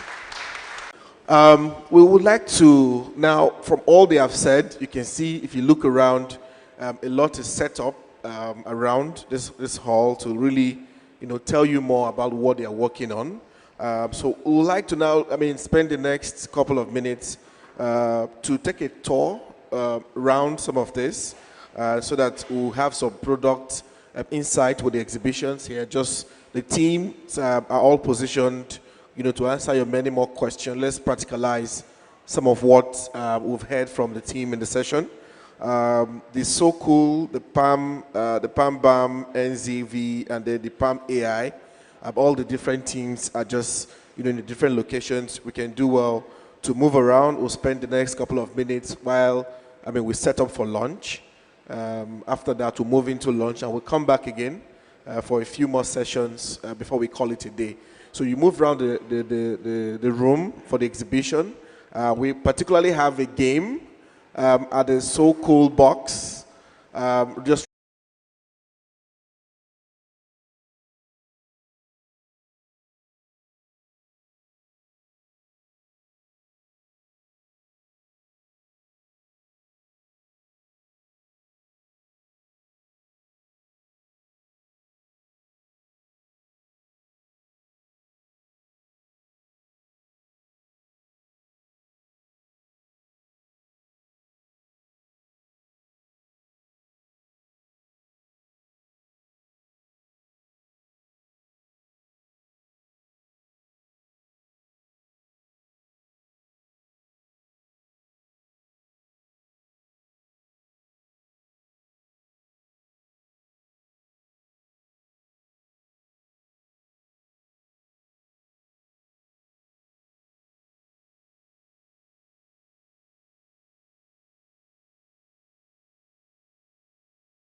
outside, please. We would like you to repark. The security men, they need your attention urgently.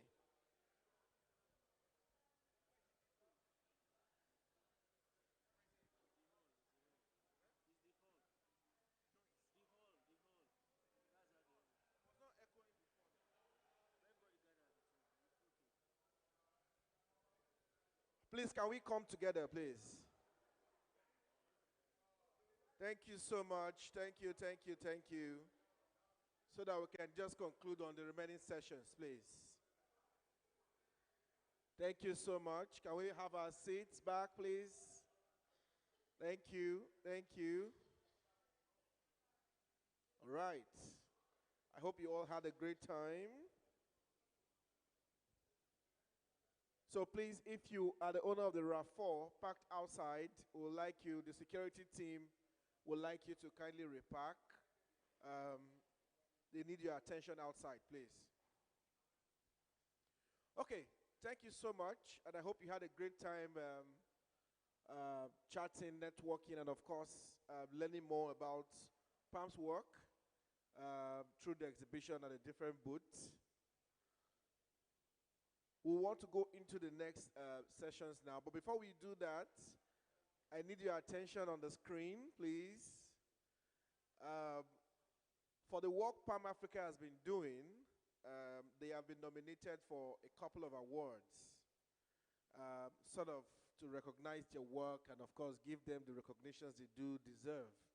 And while you are here, we wanted to take the opportunity to crave your indulgence to please scan the QR code on the screen and do well to please vote for Palm Africa for the different category of awards. We have the African Solar Company, Palm Africa, has been nominated for that award. We have Solar Innovation, Palm AI, and So Cool have been nominated for that award. And also, that's Solar Innovation of the Year.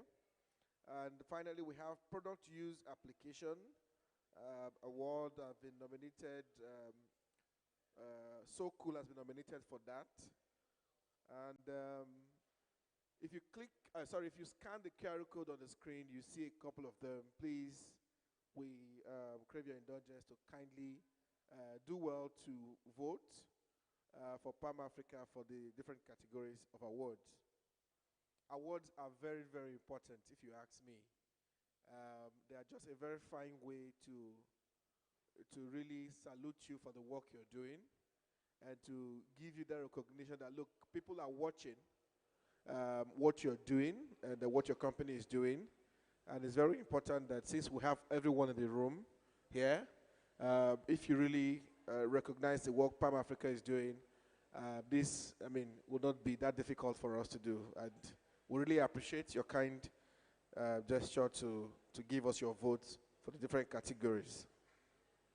All right, we'll move on to the next sessions as we continue the Palm Day. In case you're just coming, my name is Wisdom Chap Jumbo, and a few persons seem to have asked me my name again. My name is Wisdom Chap Jumbo. They like to call me your energy MC. So maybe that helps you remember me much more. So the next presentation, of course, we go into learning more about So Cool. How many of us visited the So Cool box here? The So Cool booth? Yes, fantastic. We want to learn more about So Cool, and we have one of the team members who will walk us through a very fantastic presentation they've put together just to tell you more about what So Cool has been doing. Just in case you have questions again, we'll go into the panel conversations to deep dive into it. But I want to get your attention here, please, as I welcome Blessing et al. To give us this presentation. Thank you. A round of applause for her, please. Thank you so much, Wisdom.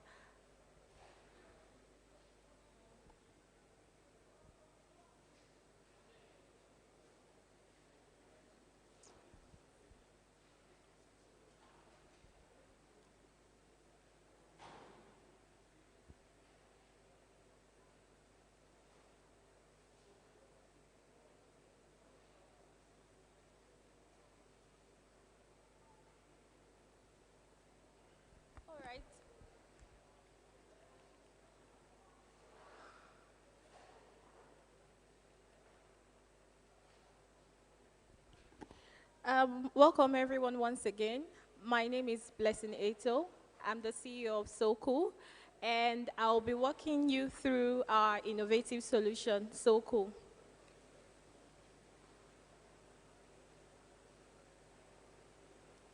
At SoCool, our main goal is to provide access to affordable electricity and cooling for micro, small, and medium-scale enterprises.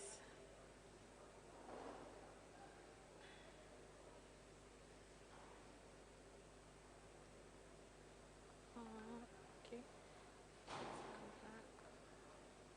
I'm so sorry about that.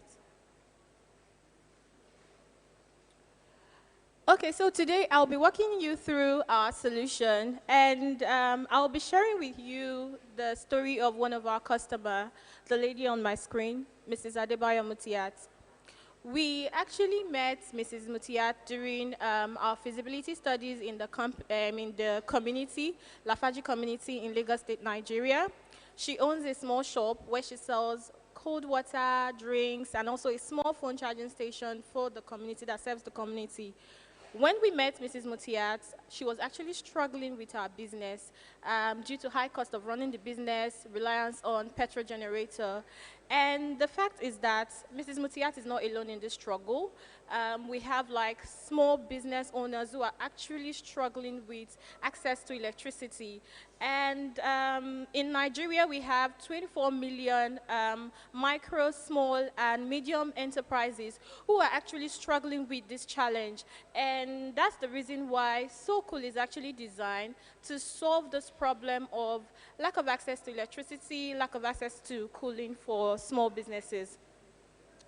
And a lot of thinking process actually went into the designing of SoCool. It took us about 2 years in, putting together this.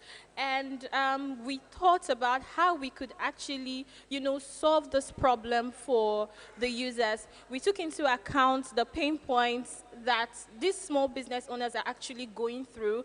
And that's the reason why the first SoCool was built in the presence of our customer, our first customer, Mrs. Mutiat. So we took back feedbacks from her, and then we fed those into the design, and that was what gave us our finished product today, which is SoCool. And in fact, our flat pack strategy was actually gotten from particular feedback from users. And now this is the finished product, which is SoCool.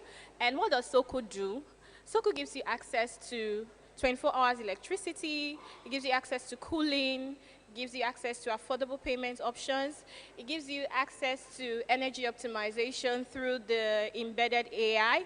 And also, it gives you power sharing options. So that's like a unique feature of SoCool. SoCool can actually share power to 2 to 3 businesses that are close by. And what can SoCool do? So this is what we can achieve with SoCool in a particular community. So in here, as you can see, SoCool is deployed in this particular community. With power being shared to various aspects of this community and revenue being generated from the various aspects down to SoCool.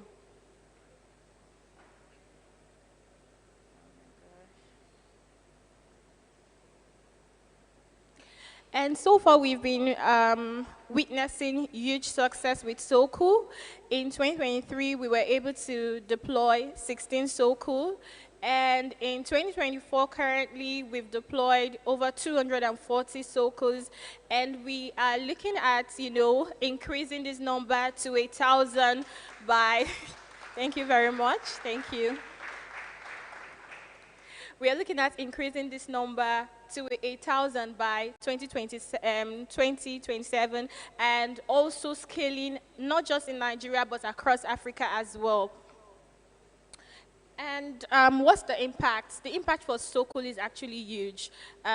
When we kind of, compare the impact in terms of the units deployed and what we've deployed so far, we see that the impact is huge. One SoCool can provide 3 direct jobs. It can achieve 4 connections, and it can offset 38.3 kilogram of CO2 emission, and it can also benefit 50 beneficiaries in the community. And then when we multiply this number with our deployment so far, we see that SoCool has provided over 780 jobs, and it has been able to, supply or been able to benefit over 13,000 beneficiaries in the communities that we have deployed to. And we have been able to achieve over 260 connections, and then obviously offset 99,000 kilograms of CO2 emissions. So this is like a huge impact, and we would love to, increase as we move forward in the future. Oh my God. What?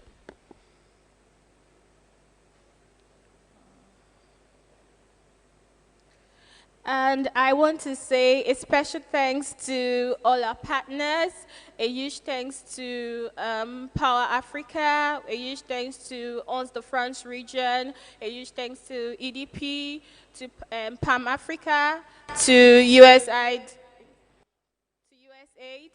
and we want to thank you for your support so far. And we are open to collaboration and partnership with new partners. I implore you all to join us as we scale this innovation across Africa. And thank you very much.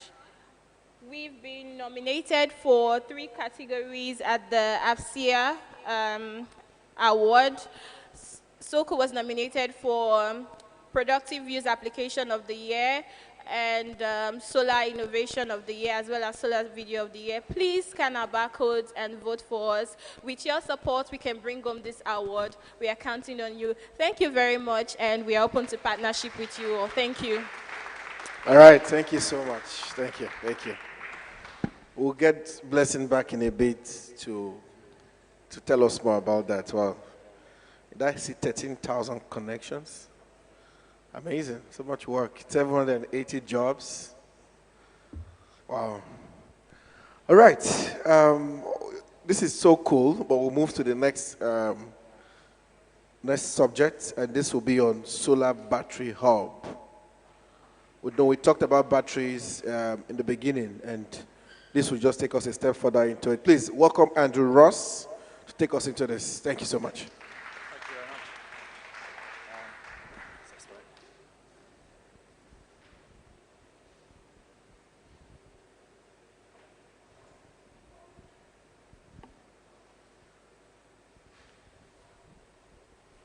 Sorry, can someone help with a clicker?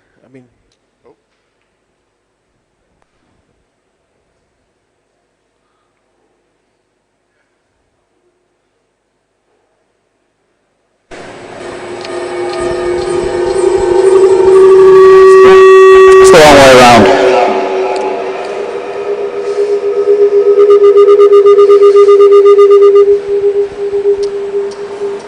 Hi everyone. Getting a bit of an echo. That's better. Yeah, hi everyone. I'm Andy Ross. I'm the founder and CEO of Centre for Energy Equality.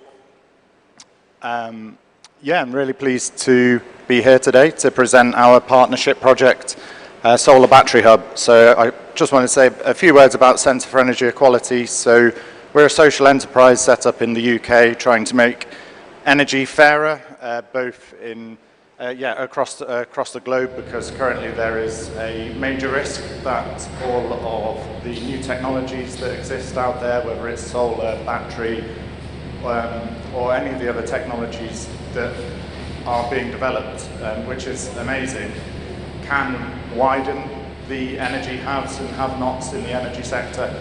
So, and I think we're all part of the same mission here to try and make sure that those technologies benefit everyone, not just the lucky few people with money or knowledge or resources and know how to take advantage of those technologies. Oh great, the video started playing.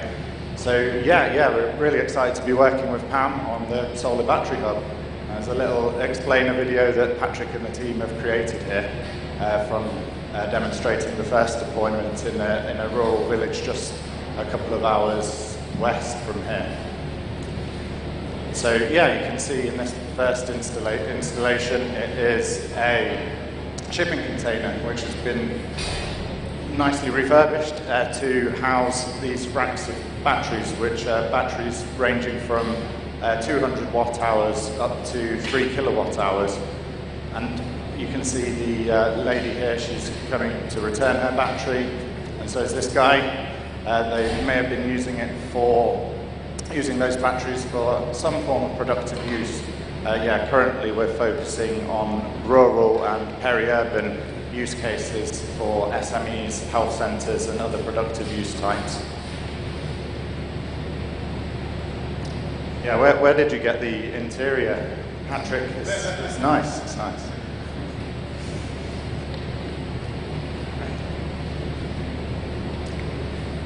So as I say, Solar Battery Hub, this is a collaborative project sponsored via the Energy Catalyst Programme and more recently the ZE-Gen Programme.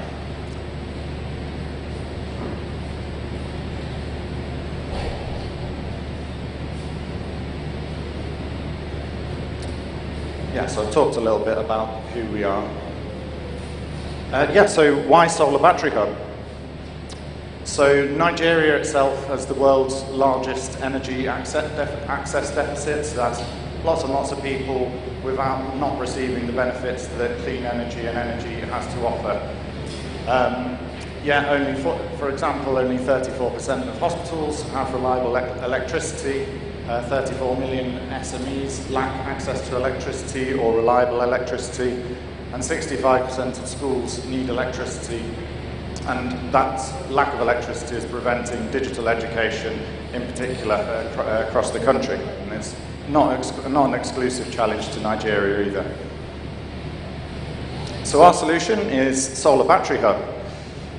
So what the Solar Battery Hub offers is a rapidly deployable first energy access solution in rural and semi-rural or peri-urban instances. So as I say, there's batteries of various different types attached to the rapidly deployable solar array, which sits on top of a unit. And people essentially swap their batteries for productive uses. And as I say, at the moment, the focus is on SMEs, schools, health centres, and other types of productive uses.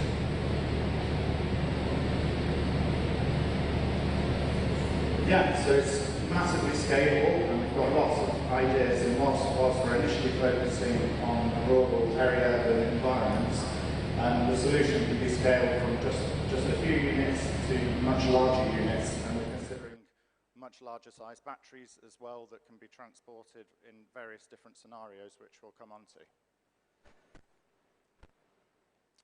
Also, there's integrated software which we're developing, which consists of both an asset management and a payment module. So the asset management module protects against security through asset tracking and condition monitoring, as well as working locally with trusted intermediaries who would actually operate the stalls. And there's also a payment app which has been designed to be flexible based on various different payment types which would be suited to the local region. And the tracking module also deactivates when the batteries are taken out or further away, a little bit like a shopping trolley type approach.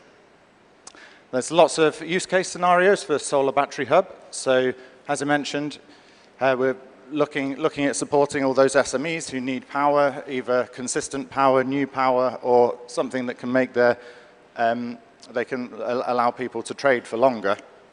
We're also focused on agricultural SMEs, providing affordable electricity, such as for small palm oil processing units. We're working closely with schools and healthcare, and we see those partnerships as being really important, potentially also taking a base load power from some of the solar installations. And finally, and probably the newest concept that we're looking to develop is disaster resilience. We've been working together in collaboration with PAM for nearly 3 years now.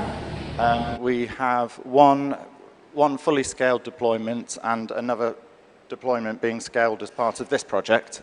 And hopefully these are just the first couple of many, many more deployments in different scenarios. Yeah, we're really pleased with our partnership and really hoping to collaborate with others as well, because we certainly don't have all the skills in-house. And the partnership, just the two of us, has been working amazingly so far, so hopefully we can all collectively bring our skills together to scale this further. Yeah, as I mentioned, there's lots of opportunities to deploy in different ways, and we're trying to remain focused, but because it's so exciting, it can be a little bit like a squirrel approach, spotting them and chasing different ideas, but this is just one concept where we would hope to have lots of solar battery hubs deployed strategically in areas that have immediate demands, but can also be moved in the case of disaster response, both as the whole unit or as the smaller batteries can be moved, a little bit like a kind of Russian doll approach to energy access. And yeah, we've talked a lot about the cost of diesel and it being really difficult to compete. However, with the right financing model, the cost per kilowatt or per watt hour can actually be cheaper.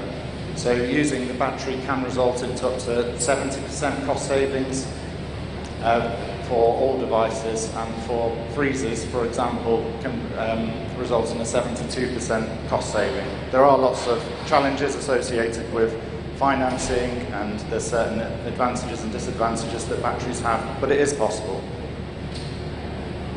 And yeah, we've got an ambitious expansion timeline, which we're working towards. I'm conscious I've been speaking for a little while, but we've already done the first few deployments using the grant support. We want to expand into urban areas across Nigeria, also working with the ZEG program into the Philippines, and then exploring lots of new innovative concepts such as flexibility markets and the other use cases. So yeah, thank you very much for listening, and well, questions later, I think. Yes, questions later. Thank you. Thank you.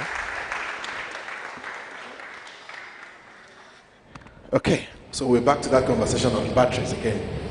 We'll come to it in a bit. I have a few questions for us, but let's get to that time. Okay, quickly, we'll just take the next presentation, the Net Zero Village. The first time I heard this, and I asked Dr. Patrick, you're building a village? Okay, so we're going to hear more on the Net Zero Village, how far that has gone. I think that's been running for the last 2 years or so, and fantastic project. But we'll hear more of it. Let me invite Mayowa Olashupo to tell us more on the Net Zero Village. Thank you very much. Good afternoon, everyone. All right, my name is Mayowa. I'm leading innovation at Palm Africa, and I'm so excited to take you through this journey on Net Zero Village. And I guess everyone there also find some of our innovative solutions very interesting. Now, let's get started. So I just want to create a scenario around what led to Net Zero Village. Let me start on this note. Imagine a community that they are connected to national grid.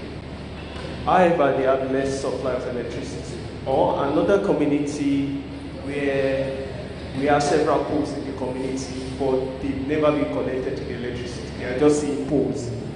Or if we imagine another community where they are not even expecting poles to be in their community, not to talk about having light in the next 20, 30, 40 years. So this is a reflection of what we saw when we conducted a feasibility study in 13 local governments across Nigeria.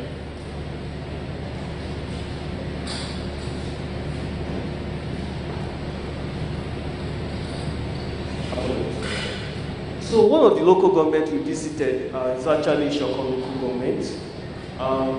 One interesting thing about this local government is the fact that we saw oil mining processing stations. I'm not talking about one, I'm not talking about two, I'm not talking about three, I'm talking about 54 to 100 within a specific location. And you can imagine the amount of smoke that will be coming out from this oil mining machine. So there's one of our team agents in the village. So we came back to Lagos, we thought of how can we mitigate this. and we came up with this idea of A0 village. So I'm going to take you through 2 hours, 53-minute journey into our net zero community in Osun State. So are you ready? So let's go into the community. Welcome to Ishokon local government, Ikoyi, Osun State. The future of the community, so far we have 135,000 people living in this local government. The major economic activities is lumbering, farming, and trading. Now, you'll be asking question, what is net zero village?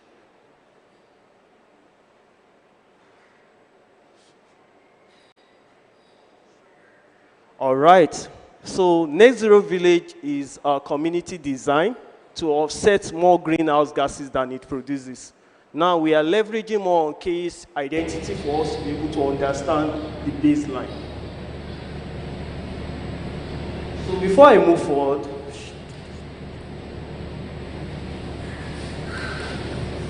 all right.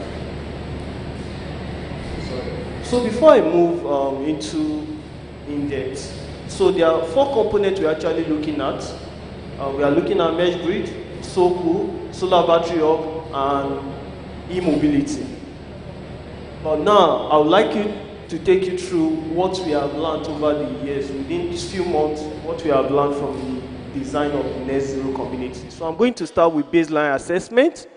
I will move into the impact part and also the operations.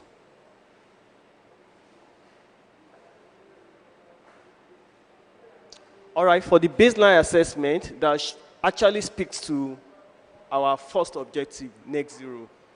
As of today, so far the total greenhouse gases emission at Ishokon is 236091. So when you look at the emission avoidance from where we deploy technologies like SOCO and the rest of the assets, we are 3,100 emission avoidance. So when you net it off, you are going to have 232991. And we assume that in the next few years, by 2060, we should be able to cross the threshold where we are going to balance.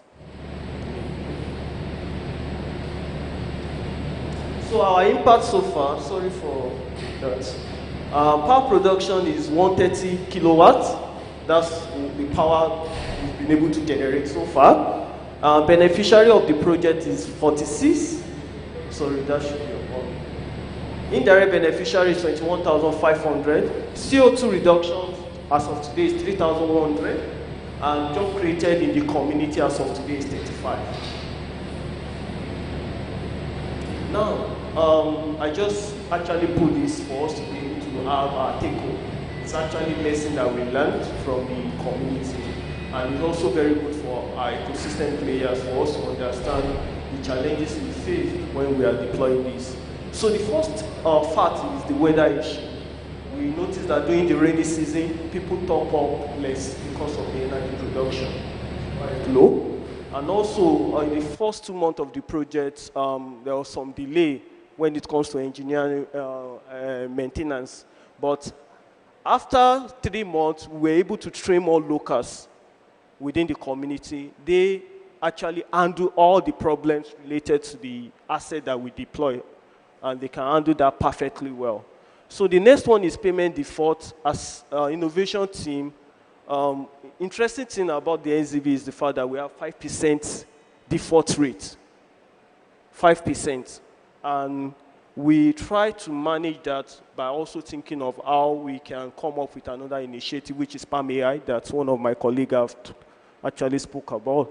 So it's time for us to exit the community, and I hope you had a very interesting journey with me. Thank you very much.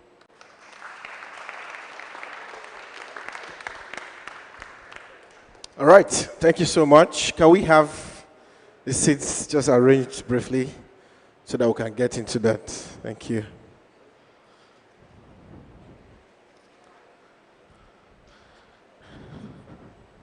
Yes, I think, yeah, 3 plus me, 4.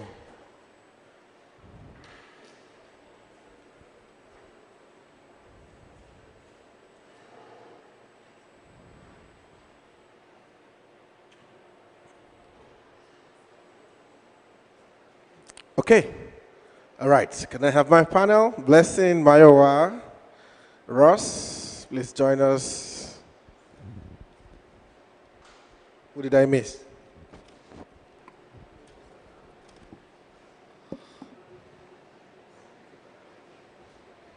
Okay, that's all.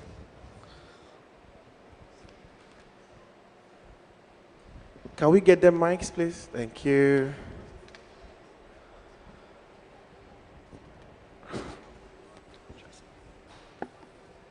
I think I want to start from Ross, just to talk about the battery, solar battery hub. How successful has it been so far deploying in Nigeria? I want you to speak to that success. If you could also practicalize it to just let's narrow it down in a practical form. How it has been successful deploying in Nigeria? Yeah. I would say, so it is very early days. We're currently supported by the UK government and Innovate UK and to be able to finance or part finance some of the deployments. And that's always going to be a challenge, the finance, but as part of our project we are working on innovative business models and already had quite a few conversations today that hopefully will really help with those deployments and with that particular challenge of finance. Admittedly, this is my first time in Nigeria, so I can't speak too much to the deployment on the ground, but what I will say, it's been a real pleasure collaborating with PAM Africa, and that's been really, really easy. So I would say if anyone gets the opportunity to collaborate with PAM, then do it, because yeah, such a great company to be working with, so thank you very much. But I could maybe hand over to Maya, because we've been working closely, and I know it's at the same site as the Net Zero Village, the current deployment, who might talk about some of the operational issues, if it's okay. Sorry, Maya, to hand over to you to talk about the challenges.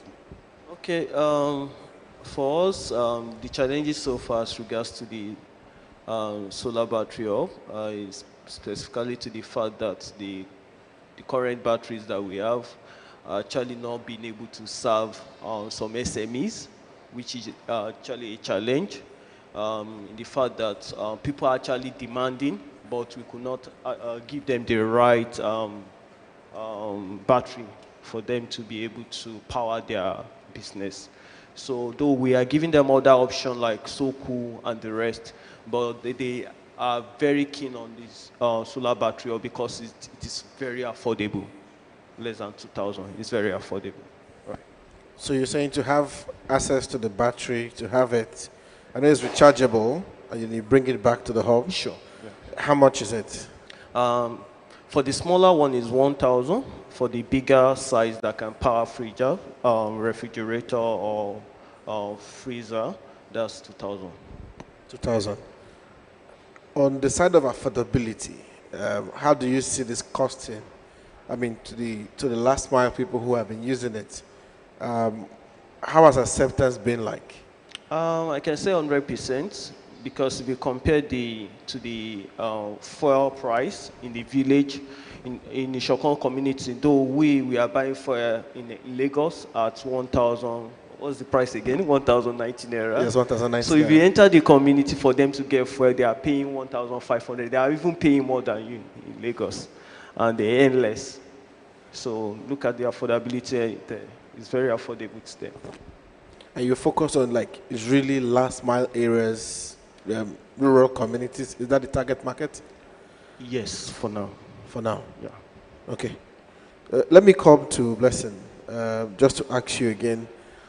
I want to speak to the impact of the So Cool. Very huge impact, if you ask me. You mentioned connections and direct jobs. Specifically, what kind of jobs is this creating, if you speak to it? Okay, thank you very much for that question.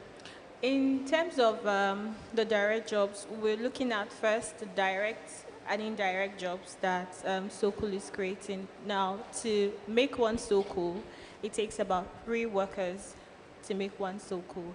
And when you multiply this over the number of deployments that we've done, you'll be able to like understand the number of direct jobs that Sokol has created.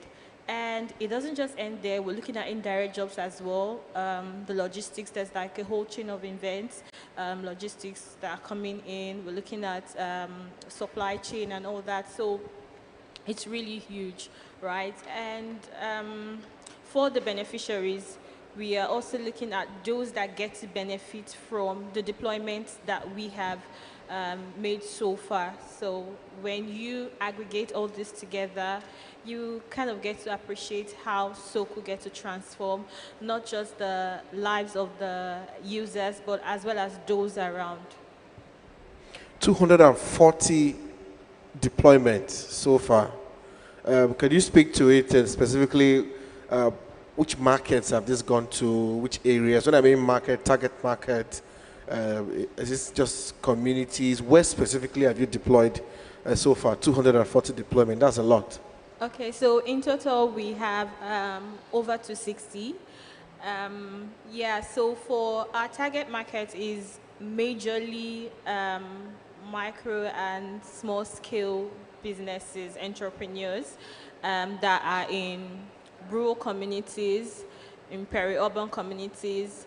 But for us, what we really consider is the access to electricity. So we look at like off-grid communities, communities that are underserved. Those are like the areas that we focus on in terms of deployment. And so far it has been great. It has been great so far, yeah. Do you hope to expand this target market soon? Yes, so the plan is to actually scale this not just in Nigeria, but across Nigeria. Yeah, so to answer your other question, we've deployed in Lagos State and Osun State, and we currently have like areas that we have mapped out that we would love to, you know, venture into. So yeah. Okay. Before I move to the others, just last question for you. What does it cost to have one Soko box? What will it cost me? Okay, so typically it will cost you $2,600, let's say thereabouts, to get one Sokol, and for that's 2,600 USD. For Nigerian naira, it will be around 4.2 million naira. For one of that box? Yes, so. Okay, go on, please. Don't mind me. I can understand that you might feel it is a little bit expensive, Yes. but when you look at the value that you are getting from this and the fact that this is going to run for a longer period, then you get to appreciate the product more, right? And we understand price volatility in Nigeria. So as of when we started, right, Soko was around, let's say, 2.2 million naira. But currently today is around 4.2 million. So that's like one of the challenge that we are experiencing. And that is why we, as a company, we are trying to see how we can we are giving them affordable payment options, looking at financing for our customers, because we understand that our customer base might not really be able to, you know, push out that whole amount at once to be able to get the system. So we are looking at partnering with financing companies to, you know, be able to get them to have access to this product. Okay, let me come to Mayowa, Net Zero Village. Like I said, the first time I heard about it, I'm like, Doctor, people are building a village. But what has been the success, really? So if you want to touch on it, you know, a little bit more, and maybe stretch on the importance of it and where you think this is heading for Palm Africa, Net Zero Village. Okay, I'll first start with the first objective, which the word you mentioned, net zero, is actually a formidable challenge. It's something that some people came to me that this is unrealistic. There's no way you get to that stage that you will claim net zero. But I can say that if you define your community, you define it in such a way that you understand what they actually need, you understand the baseline, there's also a way you can be able to ensure that that particular community turns or transits into net zero, right? But for us at Palm Africa, for the first deployment, so far, from what I display, you could see that we've been able to take a further step by calculating the emission avoidance when we deploy this technology. Aside from the discussion around net zero, climate change that some people actually not really interested in, they are not showing interest on in Nigeria based on our own environment, because we are not really after we are after the value. If you look at the value created so far, I think it's a story that we continue to tell as Palm Africa for a long period of time. And the number of communities we visited that they are eager to take in net zero.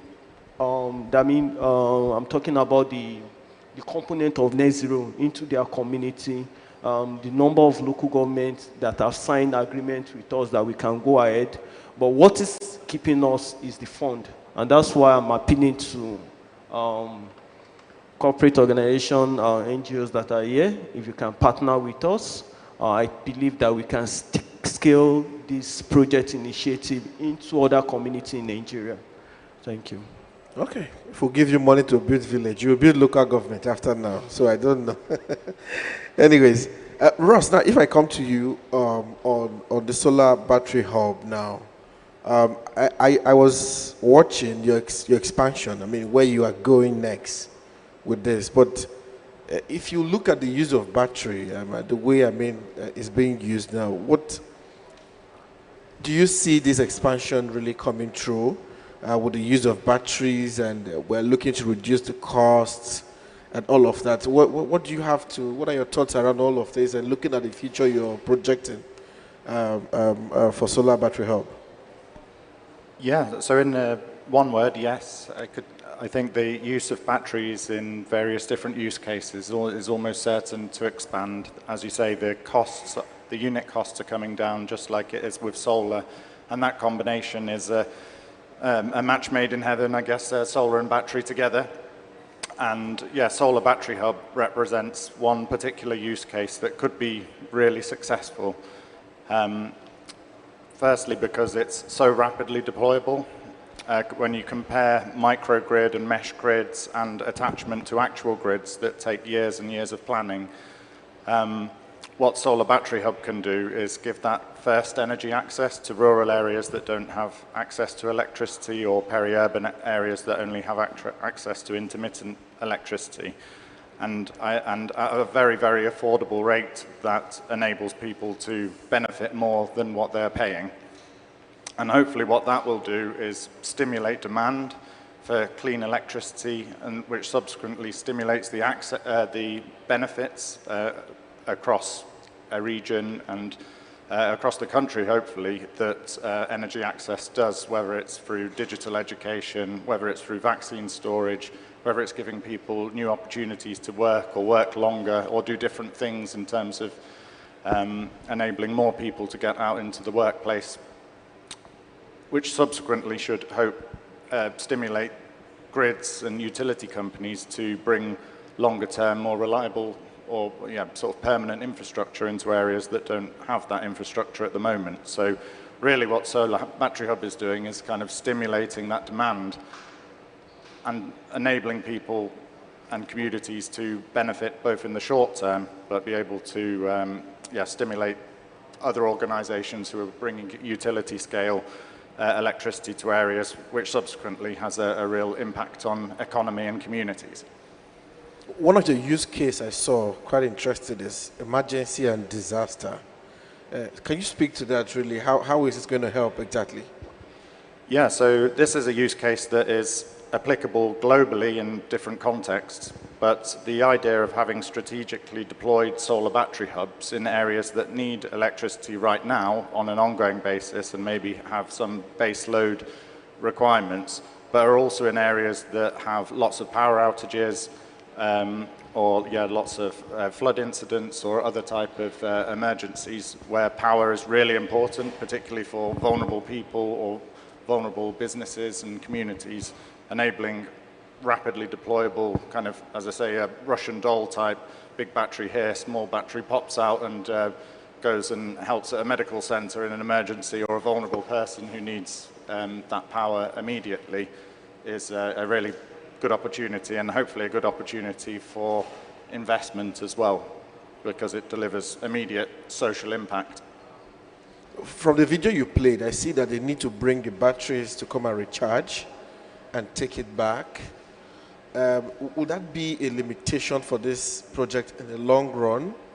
Being that it means you really want to have a hub in every location where they need to come and be charging and taking it back. Would that be a limitation for this project in the long run? Well, I think in the long run, we would want to kind of do ourselves out of business, because we're trying to stimulate demand for more permanent and reliable sources of energy. But I think it's very clear that that's going to be quite a long time. So having these deployments in the short term hopefully just stimulates that real demand and all the benefits in the very immediate term that electricity can provide to communities that don't currently have good or reliable access. Okay. You want to add to that? Yes. For the NZV, though we have solar battery hub also being incorporated into NCV, but what you actually ask is the fact that we don't really need to have SBH in different locations. So that's why we have SOCU. SOCU also can serve as a picking point. That's what the framework we are using in our model when it comes to NZV. SOCU will serve as a picking point for the users of SBH going forward. That's our plan in the future. Okay, I want to open the questions to the floor now. If you have any questions for Ross, Mayowa, and Blessing, the mic is open, so you can ask your questions. We have a question here. Hello. Thank you very much for your thoughts so far. My company is also doing something similar, but mine is going to be modular, and a key reason for that was the security point, which is peculiar to Lagos, Nigeria, and other states in Nigeria as well. So I was wondering, since you put solar panels on buildings, what has security been like? Do you have to employ someone to secure the perimeter, or just tell me basically what you guys have done that has worked?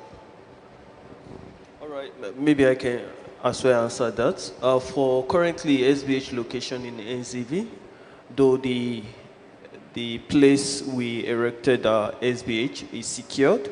However, we still need to take further step by putting a CCTV camera there so that we can monitor the place regularly. And that's what we've been able to deploy to mitigate theft. And one other thing we're exploring is local collaborations and partnerships with base load, people who may be interested in taking a base load from the solar installation, such as a school or a hospital, and therefore sharing their site and any security that is associated with that site. And also, I guess, trying to be a trusted part of the community, working with local people. If I will add to that also, what has worked, per experience on security, because where I used to work before, we fixed solar in a community, and one morning everybody came, the whole panels are gone. So but what has worked really is you need to get the community involved so that they are part of it, and they also will provide that security you need, especially like people in the mini-grid space. They do this a lot. It means you have to get people within the community to work and build the project together with you, and so they are part of it, and once they see the benefit, trust me, they will protect it even more than you. And that has helped over time. That's building that community relations with the community. Any other questions so the team can take? It seems this one was pretty straightforward. All right. No questions? But my final question to Blessing. Is there a financing plan? 4-point-something million for a box. I'm not sure any market woman has that money. If you want to sell to them, what are the financing options for them? How long do you give for payback? I want to get an idea around it because the costs I've just heard now, even me, I can't afford it. So tell me. Okay, so I think I need to walk you through our model, our business model. I think that will give you more clarity on how we go about it. So we have 3 models currently. And the first is outright purchase, where you just up and pay the 4.2 million naira and Sokol is yours. And the second is our energy as a service, Sokol as a service, where we give Sokol out on a rental basis. So in order for the users to be able to afford it, what we do is we let them use Sokol on a rental basis. They pay either a daily fee, monthly or weekly, whichever is convenient for them, because at SoCo we always put the customers first. We are a customer-centric business. We care about them, and so we look at what is comfortable for them to work around with. So if you as a customer you're comfortable with the daily payment, then fine and good. So what we do is we broke it down. And so for a day, they get to pay like 8,500 naira. And if you look at how much these small businesses they earn, you will see that they will be able to afford the daily payment rate. So that's like for Sokol as a service. And then there is also the option of lease to own, right? So where we work with financing partners to, help these customers get access to Soku. So what they do is you pay an initial deposit of, let's say, 30%. We're still looking for financing partners that have as low as probably 15% because we understand our target audience. So if we can get that, and if you are here and you have access to partners that can give us as low as probably 15% as initial deposit, we will be really open to working with you, because that's going to reduce our burden to the barest minimum, and then they cannot spread the rest of the percentage for a couple of months. So I know some financing company, they do as high as 36 months, some 24 months. So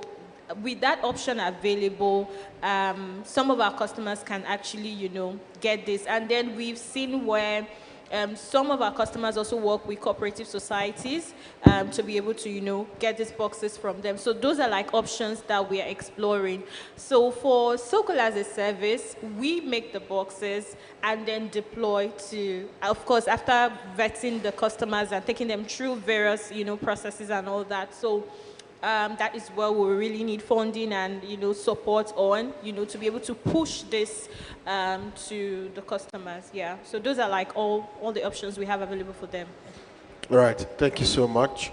In absence of any other question, I think we can call it a wrap here.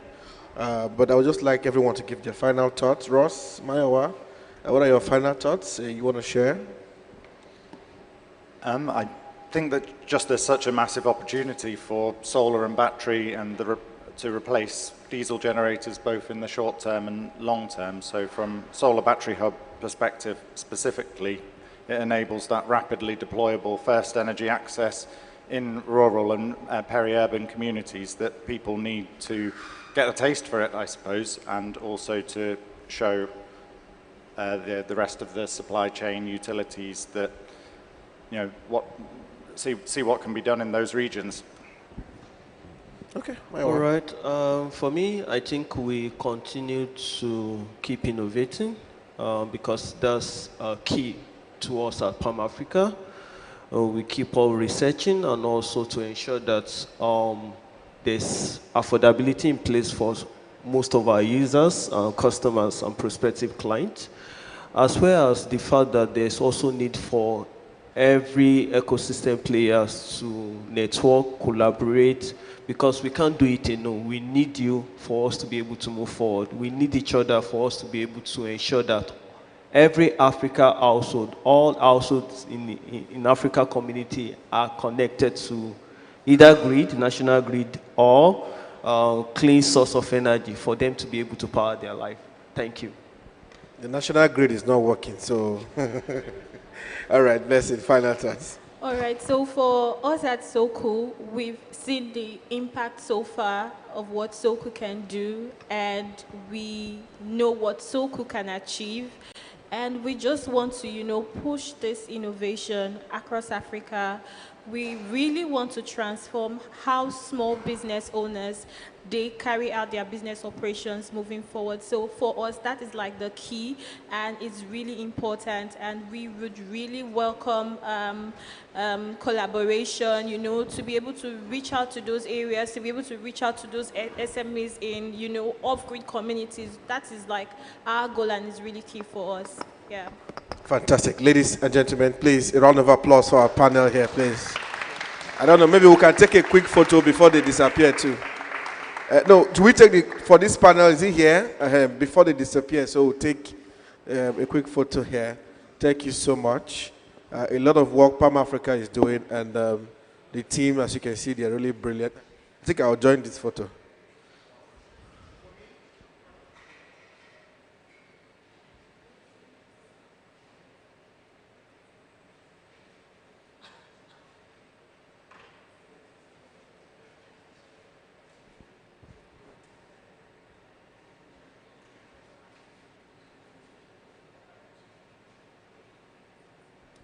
Fantastic. Thank you so much. Ladies and gentlemen, a round of applause for them.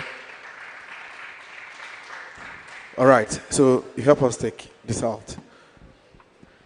As I said earlier, you can see that a lot of work Palm Africa is doing. And I hope as we're here, we will indeed give them the support they need. I would like to invite James from Innovate UK to share a word or two for us. He's been listening so keenly. They want to hear some thoughts from you and Innovation UK. Thank you. Yeah, thank you so much. I basically just wanted to give a really brief overview of why there's a load of British people in the room, to be honest. So my name's James from Innovate UK. We are the UK's innovation funding agency. In effect, what that means is that the government gives us money to make sure innovation can thrive. A big part of what we do is also outside of the UK. So I'm part of the energy access team. So we do everything to do with SDG 7, so sustainable and clean energy access for all. One of the programs that I run, which is directly applicable to PAM and is actually funded PAM so far, is the ZGen program, or Zero Emissions Generators program. So that, again, takes the central issue of diesel and petrol generators and it's financing solutions which are clean alternatives to them. So the 16 companies in the room, or 15, because one person had to jump out, are all developing clean energy access solutions which can rival diesel and petrol generators. They've all been funded by us at the moment, so Andrew and Pam being one of the projects. But a big part of what they now need to do, moving to the next stage of ZGen, is to find Nigerian partners to implement their solutions with them, okay? So a big part of ZGen is local partnership, it's local innovation alongside these UK companies to really push forward new technologies which can replace diesel and petrol generators. So we're here all week. Today's our first day here. It's been an excellent start, and I really hope the rest of the week can live up to today. But a big part of this is developing partnerships. So that's the key takeaway I want to get away from this. So ahead of like the next networking session and the rest of the week as well, if we do happen to be meeting anybody else. I will leave it there. Thank you so much for hosting us today as well. It's been absolutely amazing so far, and I'm very much looking forward to the networking session. Thank you very much. Thank you so much. All right, thank you so much, James. We would like to take a group photo. Of course, I'd like to say, sorry, 1 minute.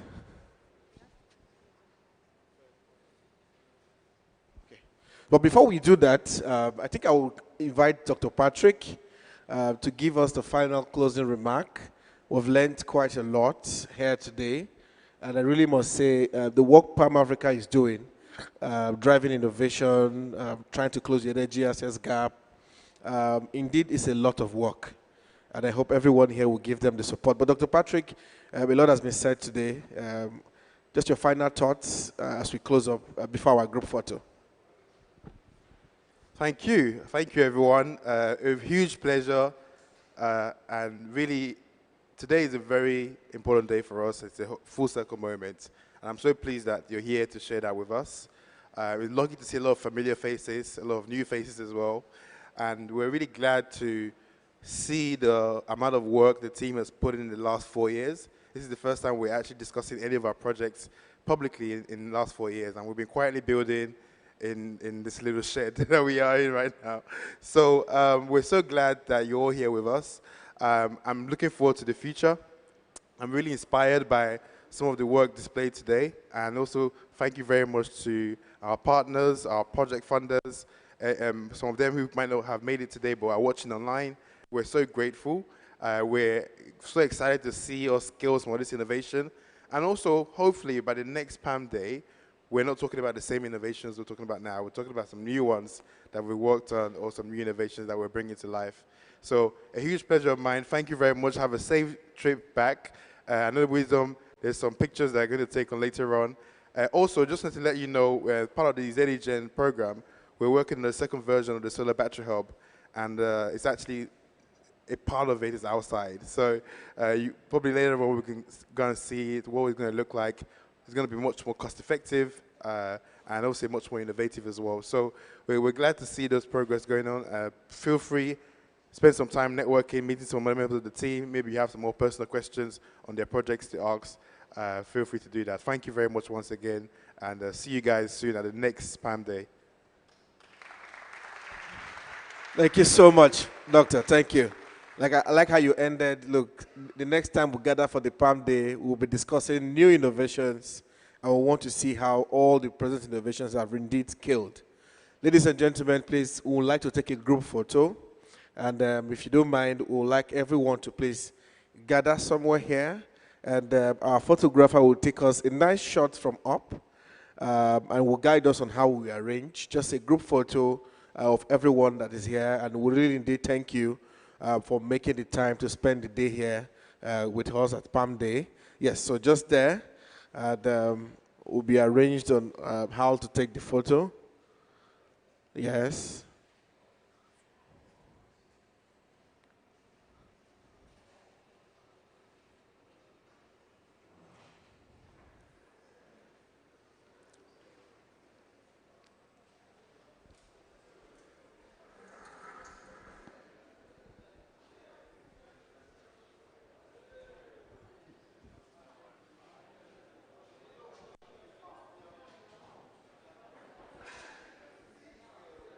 Photographer, please help arrange them.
Amazing. All right, are we good? Thank you so much, ladies and gentlemen. Thank you. Thank you. Round of applause. Thank you. All right, this is where we call it a wrap.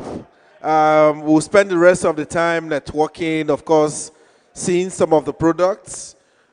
through the exhibition stands. And like Dr. Patrick said, we have the solar hub outside we're going to look at shortly, but spend the time to go around the exhibition booth and, of course, most important part, networking. It's been an amazing time with everyone. And my name is Wisdom Chap Jumbo, your very own energy MC. And it's been a pleasure. Thank you so much. Thank you.